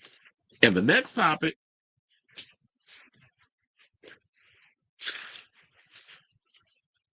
ooh, child, the ghetto.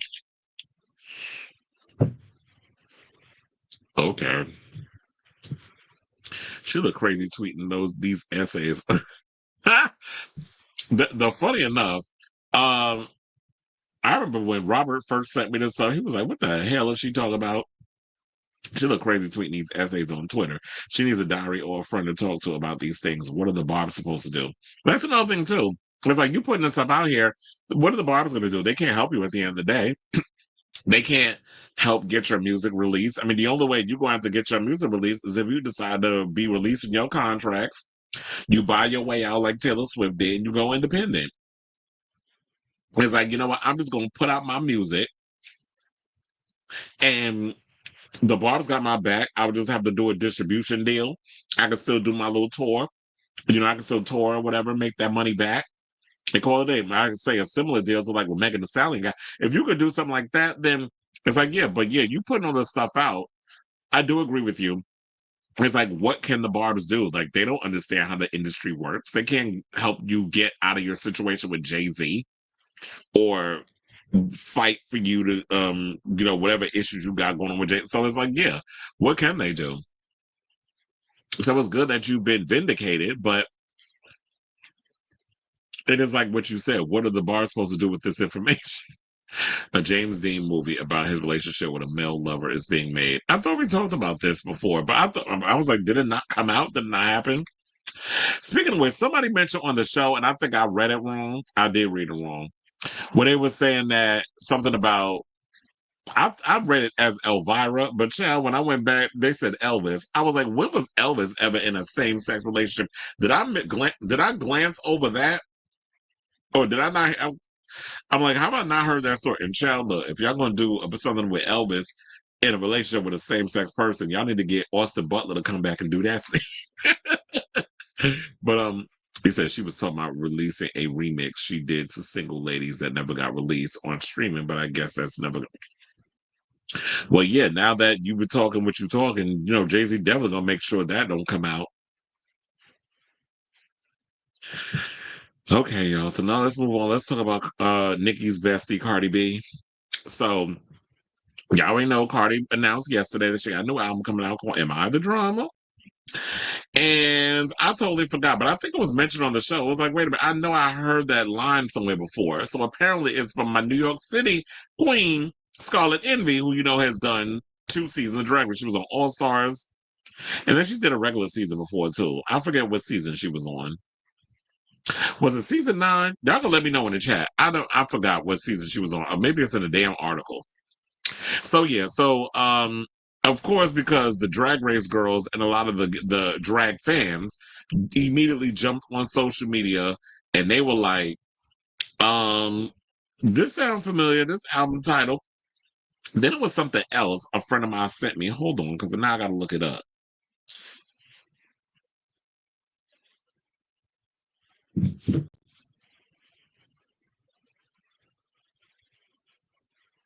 First of all, I hate when people give me a damn text.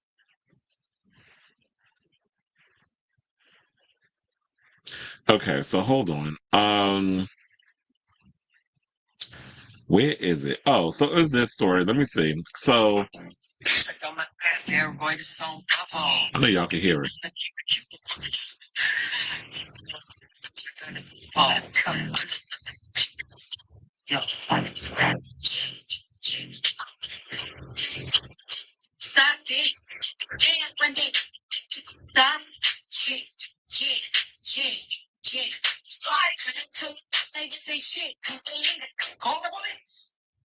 Okay, so basically I play that because apparently over at Thirst Trap Boys Official over on Instagram, they said that did Cardi B steal from independent queer artist Marco Blaze? His new song Outside they said her new song Outside sounds extremely familiar to his song Full With Me, which is Fuwime. And that's why I was playing that song to see like y'all heard the similarities. I think there's similarities in the beat, but everybody pretty much used that damn beat. I just want to go black and yellow, black and yellow, black and yellow. That's all I wanted to do, listen to both of them damn songs, quiet as it's kept. So yeah, so there would be, so that was the whole situation with that, where I wanted to play them 2 songs because that was the accusation where there was a queer rapper saying, or they were asking that the songs sound similar. But when it comes, so now with that, the music sounding familiar or alike or plagiarism, whatever you want to call it. Now they said that she basically took the title. But look, if Scarlett didn't copyright it, I guess it's up for fair use. So according to Entertainment Weekly, they said RuPaul's Drag Race queen Scarlett Envy's iconic Am I the Drama? Quote, might have reached its ultimate peak as fans and fellow Ru girls reacted to rapper Cardi B naming her second studio album, Well, Am I the Drama? Now a rep for the performer tells Entertainment Weekly the Grammy-winning superstar is quite fond of the Drag Race alum. When reached for comment after online chatter noted that Cardi's album title might be a reference to Scarlett Envy's heavily memed All-Star 6 quote, Ashley Kalmanowitz of Atlantic Music Group explains to EW that the connection hasn't gone unnoticed on their end. Probably because Cardi watches Drag Race, and I would not be surprised if, as a fan, she took quotes and stuff from there. I mean, what do you think she got from? That is a Drag Race reference too. It's like a lot of the things that Cardi has made famous, a lot of catchphrases things that comes from Drag Race because Laganja and them was doing, I think she was doing that on the show before we even knew who Cardi B was. Now, while Cardi's album inspiration comes from her real life drama, she loves Scarlett Envy and they're in talks to work together soon. So I would not be surprised if, like, during the show, oh, wait a minute, I forgot. Cardi's supposed to be performing at Ladyland Festival, which is like a pride show or whatever. I think that's this weekend. And so if she's performing there, I would not be surprised if she brings Scarlet Envy out on stage and performs with her while she's doing a lot of the new music from her new album. Like, I would not be surprised she brought her out not only Scarlet, but a bunch of other drag queens. So it would make sense that she would probably, that would be the direction that she would go into. So now, but Am I the Drama definitely is fitting because of all the stuff that we've heard from Cardi, especially because Cardi has always asserted us in the group chat when it comes to her stuff with Offset. Whenever she be on Twitter Spaces and on whenever she's on social media crashing out or going through her little rants because Offset be pissing her off and she got to get on social media, I'm like, girl, just put it in the music. Stop putting us in the group chat. Just put it in the music. And so when she's been up there doing all of that and stuff, I'm just like, yeah, Am I the Drama? That's perfect. A perfect title, especially because a lot of you Libras, and it's no shade, y'all have a flair for the dramatic. Y'all really do. Y'all love whenever y'all get into a fight or argument. Oh, trust and believe, their mouth is lethal. I mean, I'm a Virgo. Our mouths is lethal too, but we got to be pushed to the edge for y'all to get that stray. Or to get hit with them stray bullets. But the Libras, melodramatic. Oh, you say one little thing to them and you piss them off real quick. Oh, they just be going a mile a minute with the cussing. They will read you down to the floor. So I could definitely see with that whole situation. So now they said that after Cardi announced her album title, Scarlett's fellow All-Star 6 competitor Jan shared the cover art and commented, "Scarlet Envy, I am shaking." Drag Race Season 15 finalist Lux Noir London also posted the artwork to her Twitter profile, joking, "Scarlet Envy should sue." Now, Scarlet, who initially competed on season, okay, so it was season 11, because I don't even remember these shows. There'd be too many of them. Of RuPaul's Drag Race in 2019, first uttered her legendary question in a preseason promotional interview for All-Star 6 in 2021. With the quote instantly garnering fan adoration and sustaining through the years as a recurring meme. After All-Star 6, Scarlett returned to compete on a third season, UK versus the World Season 2 in early 2024, saying, "I'll always respect this choice. It's a rumocracy. This is the way it goes. I'm not here to blame anyone other than myself for shortcomings that might have put me here." This is what she previously told EW of the judges' shocking decision to place her in the bottom after a seemingly well-received performance on All-Star 6. But I'm a Pisces. I already said I'm emotional and sensitive and messy. So I'm going to be true to myself here. It's hard. I respect someone's choice and still have my emotions about it. And so Cardi, as y'all know, this is her second album in 7 years. That album comes out on September 19th. I know people are still bitching about her adding Up and WAP to the album, which y'all already know the pre-sale is going to be crazy. But people were speaking out about it. And some of the comments, they were like, she could do whatever she wants. She's not forcing anybody to buy it. And they said, what's the issue? Previous sales don't get counted in first week numbers. Drake, SZA, Dula Peep, everyone does this. Hell, didn't Nicki literally add a 6ix9ine song to her album? Imagine telling Cardi not to add her own hit records to her own album. Another person says she should re-record Bodak Yellow and put it on the album too. Y'all this mad, y'all would loathe me. Another person said this is literally a smart business move. At the end of the day, this is a business. Another person said it's over 20 songs. It shouldn't be a problem. Another person said, as TF, she should. We need that on the album. Well, look, she did release a lot of songs. If she want to include old songs on it, then that's fine. Who cares? But I feel this is the same. You know what? If this is a way for other people to get put on and a way for people to remember that, okay, so Scarlet Envy had came up with this "Am I the Problem" situation, or "Am I the Drama?" And you put that in, and now Cardi is using that as a part of her vernacular and catchphrase, and it reflects where she is in her personal life.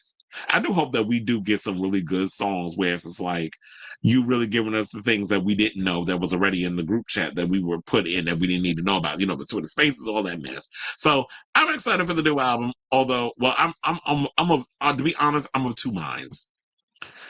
While I'm still mad this Bridgman is way too damn long for a second album, I am genuinely curious to see what type of music we will be getting, if the songs are catchy, if, you know, I don't think she's going to solidify herself as like the queen of rap or whatever the case is, but I do think that Cardi is relatively entertaining. She definitely is a Keke. She's got a hell of a personality, and I think she's probably going to give us some fun bops once the album drops in September. So I say all this to say, what do you guys think of this story in regards to Cardi B and the title coming from a Drag Race girl? I mean, it wouldn't be the first or the last time that a lot of you straight folks, you know, take from the homosexuals. So let me know what you guys think of this story in the comments down below. I had to double check because I thought I closed out one of my things. Catcher's independent and made a 4-album deal with the Warner Independent Group for physicals, but digitally she owns the rights. He said she was on season 11, All-Star 6, and recently UK versus the World season 2, a mid out for every a mid out for every. I just realized I wasn't even pressing the button to show y'all y'all comments. Someone said the album cover looks like a Pretty Little Liars promo, and you want to know something? I definitely see that. Defamation of character would have been so invasion of privacy, and then the second will be defamation of character. That's funny. Would have been a better name, and it would be cohesive with the last album title. But she can go ahead with her Drag Race references. He said, "Is this because they wouldn't let Lil Wayne do the Super Bowl?" Probably. And first of all, I'm probably sure I told y'all that I worked Lil Wayne's concert, and after working with Lil Wayne's concert, they made the right decision not having him work do the Super Bowl.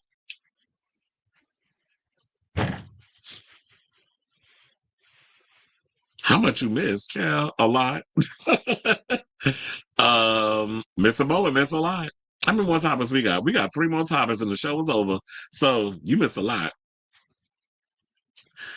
But anyway, where we going? Oh, we gotta talk about Miss Lizzo. So the Cardi not the only one releasing new music, because now Lizzo has announced that she got her new mixtape coming out, which is called My Face Hurts from Smiling. Now, I don't know if y'all saw the cover. She released photos of like the front and the back, and I'm like, girl, that is way too much ass you got up in here that you sit out here exposing the peoples to, which comes with the track list. But hold on, because I'm trying to, because how the hell I forget how to do my own damn show? Okay, so yeah, here's the album cover, which basically has Miss Lizzo looking a hot ass mess, and then there is the back part. I was trying to see because earlier I could not find an article on this, but now they put one up. So yeah, so she announced on her Instagram today, which is Tuesday, that she has a new mixtape coming out this week. 37-year-old artist posted the mixtape's cover, her giving 2 censored by smiley faces middle fingers to the camera, and a photo of the track list with the caption, "My face hurts from smiling." The mixtape drops Friday. Now, the only features that they have, because it's 13 tracks, will be Doja Cat and SZA have songs on the mixtape. Now, it says the mixtape is seemingly in addition to her already planned studio album, Love in Real Life, which she announced earlier this year. The reporter reached out to Lizzo's label for confirmation. So, you know, to keep, I guess, everybody excited, she decided to drop she decided to drop a mixtape. Yeah, that's the front. And this is the back. Yeah, let me see all that ass. I was like, girl, what was you thinking coming up with that cover? But anyway, let's go back to this one, because I don't know what's going to happen if I leave that on there too on YouTube. I'm like, what the hell? You have been demonetized. But anyway, so now back to the story. They said Lizzo has been teasing me music for quite some time. On February 13th, she posted an Instagram video of herself spray painting and reciting "Bye Bitch" over her 2022 album special with a caption that read "End of an Era." Now, the singer first teased new music on any December episode of Keke Palmer's podcast. "Baby, this is Keke Palmer," saying, "My album is done. I'm so happy. People thought that I was on a gap year, but Mama was in the studio."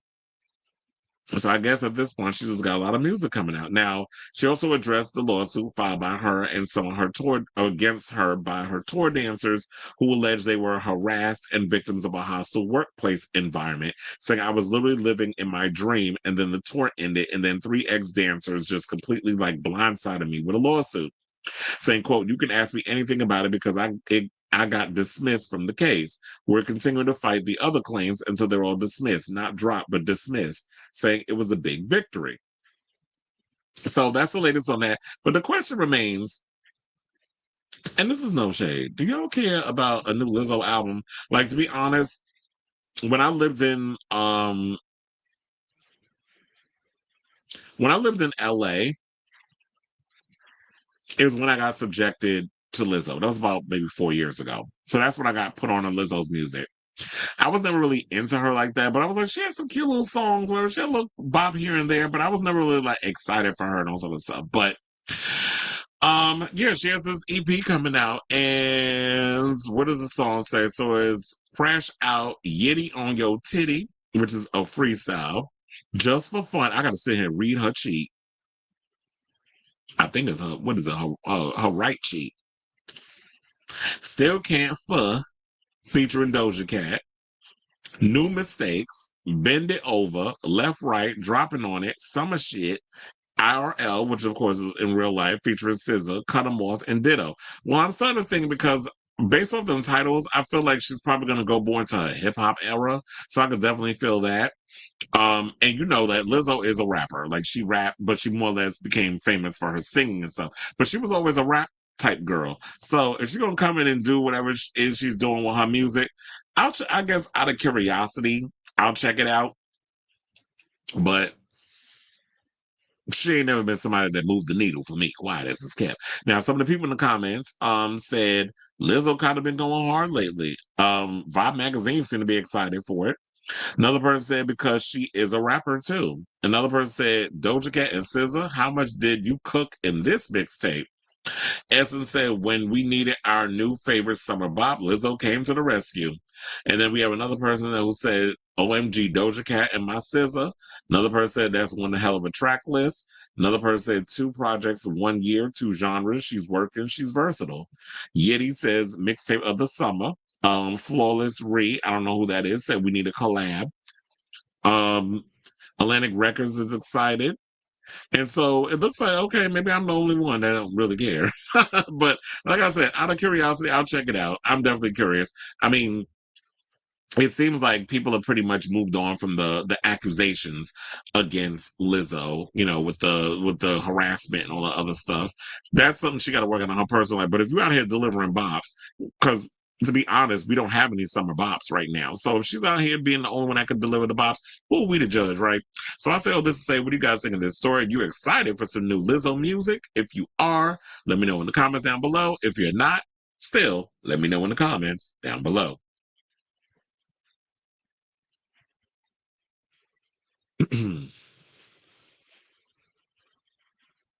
Okay. Sailor Mermaid said, damn, well, there's a rewind button. It's a good thing about YouTube. He said, I guess the target commercial music comments got oh yeah, because they did say like she makes music for Tarjay. And it do feel like that's what she makes. I mean, it's no shade. It's just saying like, yeah, it feels like a lot of your music comes from like Tarjay, Walmart. It gives very that. Kind of like Bruno Mars. But yeah, I could never really get into her. But like I said, I'll listen to it. But I think maybe she's trying to show y'all like, yeah, I can make some good music. But I don't know. It always feels like whenever I look at Lizzo, she always comes across like she tries too hard. Like she wants to really fit in so bad. And it just feels like, okay, girl, just like relax. We get it. You was like that annoying kid in band camp. Like that's what she gives. I was like, girl, we know you can play a flute. Call him a thing. If you're gonna be an artist, stand by your word, not the commercial vitality of it. Absolutely. You said, come on, get your rim job. Come on, get you said, who asked for Lizzo? Oh, definitely. You know, the WeHo gang is gonna be out there. You're like, yes, yes, yeah. You know, they all gonna be doing that. Because the WeHo gang, or be like the homosexuals, you know, they live for Lizzo. Or celebrating her Ozempic loss. She said she didn't use Ozempic. She said, I tried using it and it didn't work. So But at least she was willing to admit that she tried it. It's us celebrating her Ozempic loss, I guess. I doubt she'll deliver the song of the summer with this mixtape. Well, look, Friday when it come out, I'll listen to it, and then we'll see. All right, y'all. So we have 2 more topics left, and we are wrapped up with today's show. So before we get to those topics, if you could please do me a solid, hit that like button. If you are new to the channel, hit that subscribe button. And also be sure to smash the notification bell so that way you know when we go live with a brand new episode of Chris Avalon Unfiltered. Please and thank you. And without further ado, let's get into this Keke Palmer story, excuse me, where she is debunking this stigma that people have around, well, I should say a double standard, stigma, whatever you want to call it, around women who have no issues dating men who earn less money. I guess she's about her baby daddy, because what Darius do? Isn't he like an actor or something or another? Or that the brother, Sharona, whatever the hell his name is. That he's the only one that was actually the actor. I don't remember what Darius does, but nevertheless, let's get into the story. So Keke was challenging a long-standing double standard that continues to follow successful women in relationships. In a recent interview on Sirius XM with my girl Bevy Smith, the multi-hyphenate star called out the societal pressure placed on powerful women to date men who earn as much or more as they do. So I do have the clip, so we can hear it out of Keke's mouth. And I don't know why every time Keke talk, it sounds like she's doing an Angela Bassett impression. I just feel like that's what she always sounds like she's doing whenever I see her, on the thing. But I was like, okay, hold on. Where is it? Okay, I got it. Let's play that clip. We'll come back and talk. Why is it playing? Stedman has hold on, let me refresh.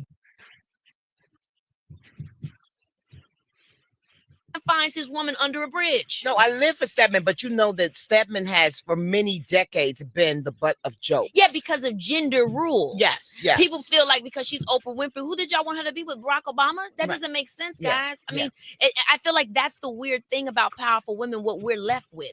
So I'm supposed to find love, but he's got to have a certain amount of money, but at the same time, I got to still be like, guys, what's going on here? Why am I? Nobody cares when a man finds his woman under a bridge. No one cares. No one cares. And I frankly don't care if that's who you love. That's who you love. Why do we have to deal with that? Yes. That to me makes no sense. I ain't never look. My daddy told me a man needs to treat you right. He needs to handle and service you in whatever way you need service. Let me tell you one thing that Keke don't need: money. From nobody. Now, if you want to give a little something and get my nails done, something cute, but I'm fine with it. But shouldn't they make that effort? Yeah. But you might still look like Stedman to the world, and that's a great role. Because if I was married to, I was Oprah Winfrey. You just be sitting up there waiting. Chilling. Yeah. And Stedman, by the way, Stedman's esteemed. Yeah. Stedman has a whole career. He's just not Oprah. Yeah. So the fact that how dare people compare you to your lover? Yeah. I hate that Oprah had to endure that. Yeah, exactly. I hate that she had to endure that. And I hate that Stedman had to endure that. And that's why I said what I said, because you had a good role. You were supposed to be my Stedman. Yes. Come on. He was. When I played that for my dad said, yeah, because why did he want to be Stedman? Nobody cares when a man finds his woman under a bridge. Keke is a mess. That's why I be looking for her, because she got to be so dramatic. But then again, she is a Virgo, so nobody can be a Stedman. I was like, that's funny. But anyway, I actually agree with her on what she had to say on that. It's like, nobody cares when you want to find your man under the bridge. And look, as long as you love that man, who gives a good goddamn what other people think? As long as you're content with them. And I do like the idea of like, you know what? As long as, if you just throw a little something at me, even though I don't need the money, trust and believe, I'm wealthy, I'm good with what I got. But if you want to make the effort and be like, okay, like, here's $20 or however the hell much it costs, because I'm sure that getting your nails done probably costs way more than $20 at this point. But if you want to throw me a little money to get my hair and my nails done if I'm a woman, then I totally understand that. Like, make the effort. Even though, like, if we go down to the one of the most expensive restaurants or whatever the case is, you already know I got that. But if you want to throw in a little something, like maybe $100, then I'm not gonna hold it against you. But I'm not expecting you, like, if the meal comes out to be like $8,000 or something, I'm not expecting, if you ain't got it, I'm not expecting you to have it. But if you want to throw a little something up in there, then that should be great as well. As long as you figure out in your relationship what dynamic works for you, I feel like that's the most important thing. But I think the problem with a lot of people, especially when you're in the public eye and you're dating like some regular dude or a guy who makes less of you, that people get so caught up in what other people think of you and what they assert in the commentary or what they put on social media or what they say in real life or whatever the case is. But let's focus with social media, because I always feel like people are not going to really have the balls to say what needs to be said to your face. So they'll say it on the Shade Room and the Neighborhood Talk and the Jasmine Brand and all these other blogs. And then it gets to these people and then they don't want to be in the relationship because you're allowing that insecurity or where you feel like your status is to overtake you. But if you see somebody like a Stedman who's real content with where his relationship is, who cares? I mean, at least I get to enjoy the perks of luxuriating, traveling around the world on this other person's dime, but I got my own thing going on. And I just feel like a lot of people get caught in this role of like when you're in male and female, with your male-female relationship. I don't know. It might be a little different for the same-sex community. When you're like that person who has who's way more wealthy, and then versus that person that has like that regular job. Because remember how like, what was her name? Ebony K. Williams, like, oh, I'm not going to date the man that work. I forget what company she said that she wouldn't, the delivery man, whatever the case, like, oh, I don't even know if she said she would date the guy that owned the company. And I'm sitting there like, why wouldn't you want to date somebody that is a delivery guy or works for like like UPS or Amazon, whatever the case is? If he's treating you right, if he's doing good by you, and like what Keke said, it's like, as long as that person treats you good and doesn't treat you like a piece of shit, then that's all that matters. Versus, okay, I'm dating somebody in the same tax bracket as me. I'm dating somebody who could, at any time. I don't want to date I don't know. Would it be a bad thing to say you don't want to date your equal? Like, I don't want to date somebody who's in the same profession as me. I don't want to date somebody that makes the same amount as me. I kind of, in no shade, I kind of like being the person that has more of the money than the person I'm in a relationship with. So call me selfish, but what the people saying in the comments now? Angelica Ross jumped in the comments and said, now you onto something here. Keke said people should be allowed to exist in life free from comparisons. Just because someone isn't a millionaire doesn't mean they're broke. And just because somebody has money doesn't mean they're kind, vice versa. Do what works for you. This economy is crazy. Everybody working gig to gig. Long as you handling your business, you all right with me. That's what I say. Because you know what? One thing you need to learn about Virgos, we simple. We don't like a whole lot of stuff. We're not all about the materialistic. Well, I'll say for me. And to me, when I look at somebody like a Keke, it seems like she's in the same way as well. We don't care about all that materialistic stuff. Like, don't get me wrong. Having things is nice. Having a sense of financial security is great because you don't want to be, out here struggling or whatever the case was. But like she said in the comments, as long as, handling your business, as long as you're a kind person, as long as you're not treating people like a piece of shit, then you all right with me. Another person said Stedman isn't a cat man, though. That's a huge part of the conversation that's missing. But we all know Stedman's not a cat man. We all know Stedman's all doing his own thing.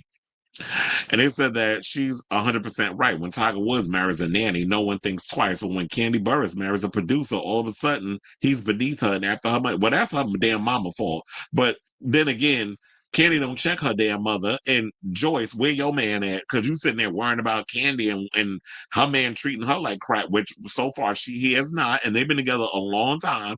But where your man at, nanny? Or Nana?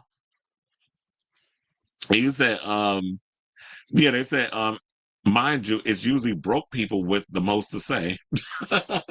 Another person says, Stedman was a CEO of a Fortune 500 company, LOL. He's not poor or below her. She's just astronomically rich. So it's like, yeah, Stedman got his own money, but so does Oprah. And they figured out a way to make it work. Another person says she's right, but we tell women not to date down because look at how it usually turns out. The men are insecure and try to drag you down with them. They often become emotionally and physically abusive. It's happened time and time again. He doesn't have to be on your level, but he needs to understand his role and not allow his ego to ruin your relationship. Well, that's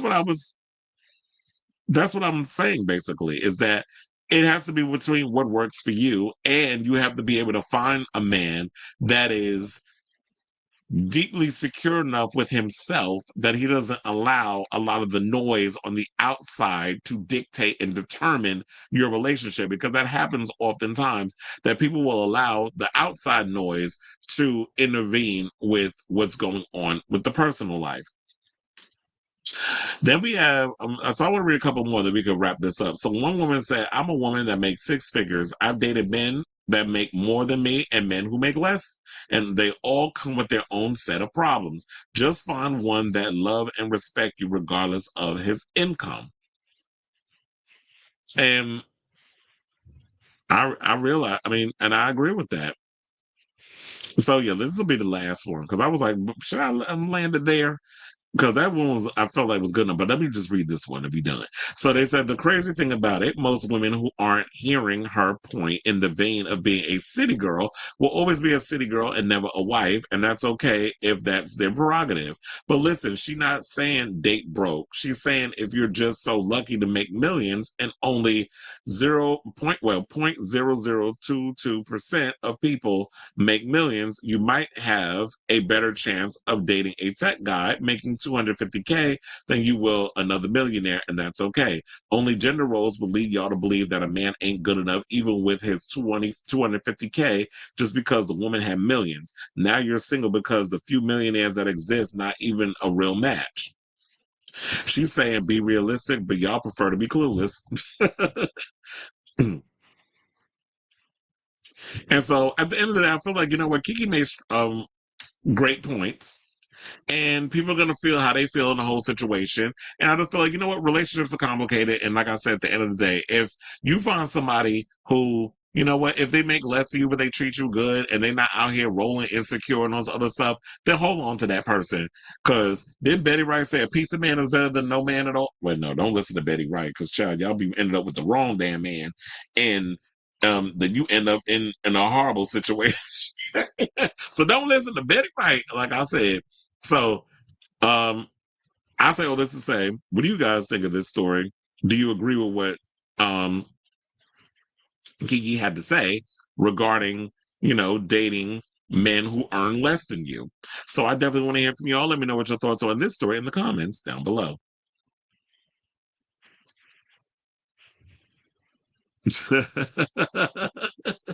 I told you, I told you I'd be knowing science, yeah, that Libras y'all are emotional. Scarlet Envy, Cardi wearing a scarlet outfit on the cover. Maybe it was that, you know, a lot of those signs were there, right? All right, y'all. So now let's move on. Hold on. Let me close this out. I hear my damn dog upstairs. You know, I hear my damn dog barking. I got the door closed. All right, let's move on to our final topic. Let's talk about Pedro Pascal, who is standing 10-toe down on his commentary regarding that vile "See you next Tuesday," J.K. Rowling. So, in a new Vanity Fair cover story, the Fantastic Four star reflected on his now viral moment in April, during which he slammed the controversial Harry Potter author over the comments section of an Instagram video after she publicly celebrated an April 16th UK Supreme Court ruling that excludes transgender women from the legal definition of a woman under Britain's Equality Act. Pascal, who's a longtime vocal advocate for the LGBTQIA+ community and has publicly supported his sister Lux, who is transgender, called Rowling's celebration heinous loser behavior and quickly made headlines.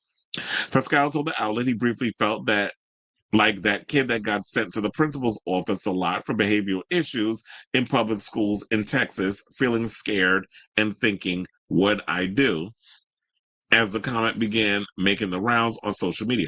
Oh, did he go to school in Texas? How did I not? I didn't know that about Pedro Pascal, that he grew up in Texas. They said, more importantly, according to Pascal, he was concerned whether his comment was helping or harming the community he strove to protect. He recalled thinking, am I helping? Am I fucking helping? It's a situation that deserves the utmost elegance so that something can actually happen and people will actually be protected. He added, listen, I want to protect the people I love, but it goes beyond that. Bullies make me fucking sick. Pascal's other sister, Javiera, was staunch in defending her brother's comment, telling Vanity Fair he said that as the older brother to someone saying that our little sister doesn't exist.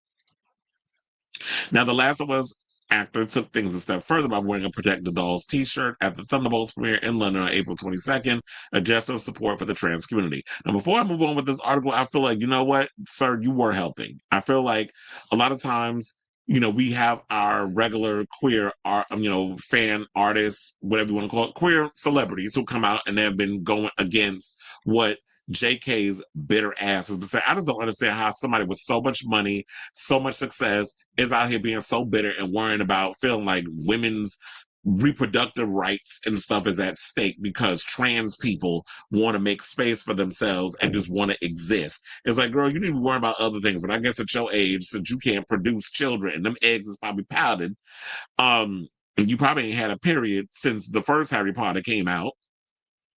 I'm talking about the book, not the damn movie. Now you want to sit out here and hate on trans people who are just trying to exist and live their life. So I understand, like, in a way, he reminds me a lot of me. Like, I hate a bully. I hate when people come and they try to start stuff with people. I've always been that type that will step up and be like, what's the issue?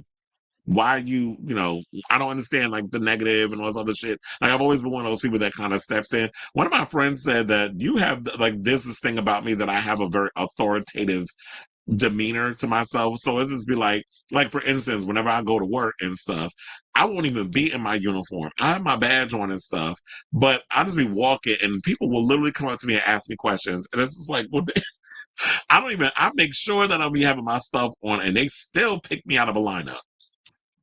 So I think it's just like that is just that energy that I have about myself. But anyway, so I don't mind that you come out and you want to defend, because you feel like, yeah, you should be able to help. I know, like, times that people are always going to give you that pushback, whatever the case is, but I feel like you did the right thing by coming out and speaking not only on behalf of your sister, but also on behalf of the many trans people out here that you probably know and the community that you feel that you want to protect, because you have someone in your family that is a part of the queer community. So now Pascal wasn't the only celebrity who called Rowling a self-described TERF, which, for those of you who have no idea, stands for Trans Exclusionary Radical Feminist, out for her glib response. Bridgerton star Nicola Coughlan expressed her disgust toward the ruling and Rowling's advocacy for sharing an article from The Cut titled, This is the new low for J.K. Rowling on her Instagram stories and writing, keep your new Harry Potter lads, in reference to the upcoming series adaptation of Rowling's books. So yeah, and y'all know we are getting an HBO. HBO is adapting her books into TV shows. She said, wouldn't touch it with a 10-foot pole. Now, in a separate Instagram post, Coughlan announced that she'd set up a fundraiser for the trans charity Not a Phase. Allies of the trans and non-binary community, time to come together, she captioned the post. Fuck the Supreme Court. Fuck the TERFs. Let's raise some money. Now, SNL star Bowen Yang also responded via social media, posting a photo of himself sternly glaring into the camera with a raised middle finger to his Instagram stories with the caption, absolute fuck you to J.K. Rowling, with the transgender pride flag emoji. Well, look, this is the only way this bitch gonna get attention, so let's give it to her, because she ain't come out with nothing since them Harry Potter books, which is fine. If you have that one little thing that has been able to make you billions of dollars, then sit on that. Who cares? Everybody can't be Stephen King and come out with like 89,000 books and a new damn story. Some people have their little niche and they'll stick with it. She got her little 7 books of Harry Potter. So let her like rolling that dough. And the more dough that she's about to get, especially with that and the one that she has with the theme parks and all the crap that she has going on with Harry Potter. Now, additionally, Sean Biggerstaff, who portrayed Oliver Wood in 3 of the Harry Potter films, reposted multiple posts directly criticizing Rowling and voicing support for the trans community at the time. Biggerstaff also reported to Rowling directly, or responded to her directly, writing, "Bigotry rots the wit," in response to her post, joking that her celebratory cigar was still a cigar, even if it is identified as a blunt. Which some people would say cigars is what men smoke. If you were so about females and women and things, why are you doing something that's deemed masculine? That's what inquiring minds want to know. It's funny how you want to sit and talk about protect the women and be a turf and all this other stuff, but you be doing awfully masculine things. Is it because, you got a bunch of, I really feel like she has this disdain for trans people because she probably been called a man in her lifetime. She do got strong features in that face. So it seems like a lot of time when you got a lot of veins in that neck, that jaw is giving very much masculinity. Like it's giving, like you and Pedro Pascal almost got the same jawline. So when you have a lot of those situations going on, I could definitely see why you mad. Why you mad, sis? Because you probably been referred to where some men think that you got a man's toolbox between me down there. So they also said that he also directly responded to a post. It said, cast out for daring to defend women's rights, writing, Christ, is if that's what being cast out looks like, I'll take some. The author also repeatedly received criticism over the years for voicing anti-trans rhetoric, with original Harry Potter stars Daniel Radcliffe, Emma Watson, and Rupert Grint even speaking out against her views. But then you had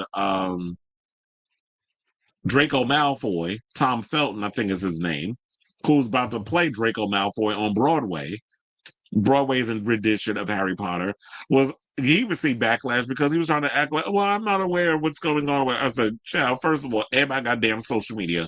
Trust and believe, you know what the hell's going on with J.K. Rowling. She has made her disdain for the trans community loud and clear. So for you to sit up here and try to be like, oh, I don't know what's going on, it's like, please, you and John Lithgow trying to act obtuse. And there was another actor that came out and spoke out against her, but that she went in on him recently. So now, in the wake of the backlash, HBO's Casey Bloys, the chairman and CEO of content at HBO and Max, well, now it's HBO Max, so we don't have to call it HBO and Max anymore, addressed concerns that the new series will reflect Rowling's anti-trans sentiment. Well, I don't think personally that there will be anti-trans stuff in Harry Potter. I do believe they're going to focus on that world and the books and all that other stuff. However, I think, yet again, the studios, these companies are missing the point. It's not about whether or not it's going to reflect her anti-trans sentiment. The fact of the matter is you have a transphobe who's attached to this franchise, and y'all are giving her more money to make her books into a TV series. You're trying to keep the whole Harry Potter thing alive by creating 7 seasons of her books for TV. So that's what the issue is. So they were like, yeah, Harry Potter is not being secretly infused with anything. So it's like, we're not saying that, come on, like, do they really talk down on us like we're stupid? Then we know you're not going to infuse transphobic rhetoric and stuff into the series. You're going to stay faithful to the books. However, J.K. Rowling's attached to this franchise. That's what the problem is. But of course, they're not going to say that or see that. But they said that, you know what? She's entitled to her views. And they're right. She is entitled to her opinion. She's entitled to feel how she feels. And you, as the consumer, are entitled to whether or not you will support anything that comes from J.K. Rowling because you know how she feels about a particular demographic that you care about.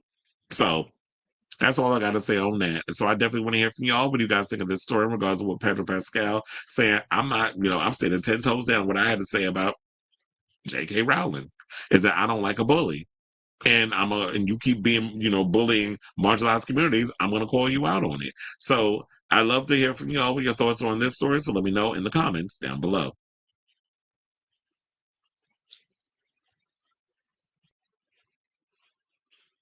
I'm very much a defender and protector of vulnerable people, whether it was a kid at school or someone who just needed help. Libras aren't all that bad.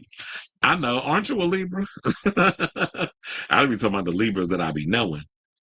You said the only bully I like is Mistress Isabel Brooks.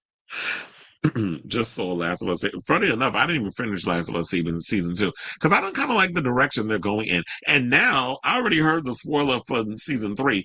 I don't like the fact they're going to tell the show from the point of view of Abby. I was like, I don't care about that bitch. Why are you doing it? Why are we flipping it over? I don't like that. So, well, episode 2, isn't that the episode when Pedro Pascal was unalived? So I don't like that they're trying to do that. I get that they're trying to tell a new story a new way, but you know, episodes 2 and 6 got you. You said 28 years later got me too.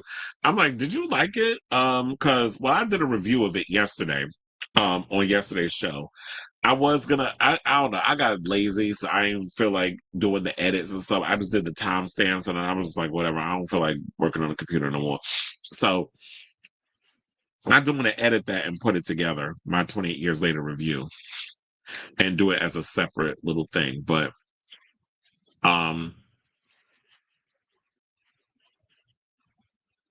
I love Joey Pants. I've always liked Joey Pants. They call Joe Pantoliano Joey Pants for short.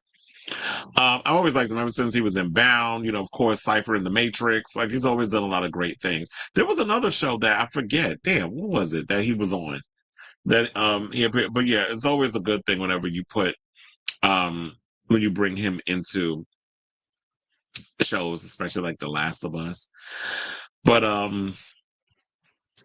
yeah, and 28 years later, I'm just like, that movie was just bonkers. That was such a weird movie. It was like, if you do research, the TV show was only happening to remove the original trio who condemned her views on trans. She mentions 3 actors she hates. She will say, well, I don't think they're necessarily making the show only because they want to erase Daniel Radcliffe, because I don't think you can even do that. First of all, the movies are all over HBO Max, so if you want to go back, they can always watch them. Rupert Grint, Emma Watson, and Daniel Radcliffe, I just said his name and just that quick, I almost forgot it.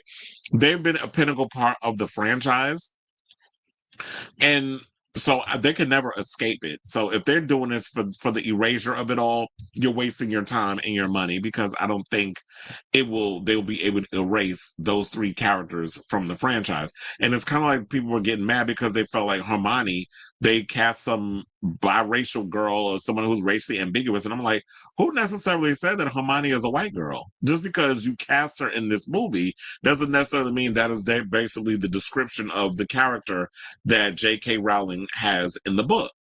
So people can do whatever they want with the thing. And if she's okay with it, then who is anybody to judge? But people are always going to have their differences of opinion. Just like there's an actor that's in the new Harry Potter series who basically signed to that petition regarding, the Supreme Court over in the UK that had an issue with the trans community and the rights and all this stuff. So they had a bunch of celebrities who were in the UK that signed the petition, and one of the actors on the show did that. And she was like, okay, that's his views or whatever. I'm not going to, because I guess some people was asking to fire him. She was, I'm not going to fire somebody who has a difference of opinion from me. So at least at least she's got some sense in that situation where it's just like, oh, you don't agree with me, then you need to be fired. Like, I don't like people like that. It's like, yeah, we can have a difference of opinion. I believe what I believe, you believe what you believe. But if you're a talent, or if you're talented, I shouldn't have to get rid of you because you're not in lockstep with, my beliefs.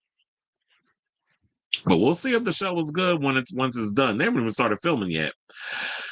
Hoocha. All right. So now we are at the end of today's show, everybody. I want to thank you all for tuning in to the latest episode of Chris Avalon Unfiltered. If you have not already, hit that like button. If you are new to the channel, hit that subscribe button, and also be sure to smash the notification bell so that way you know when we go live with a brand new episode of Chris Avalon Unfiltered.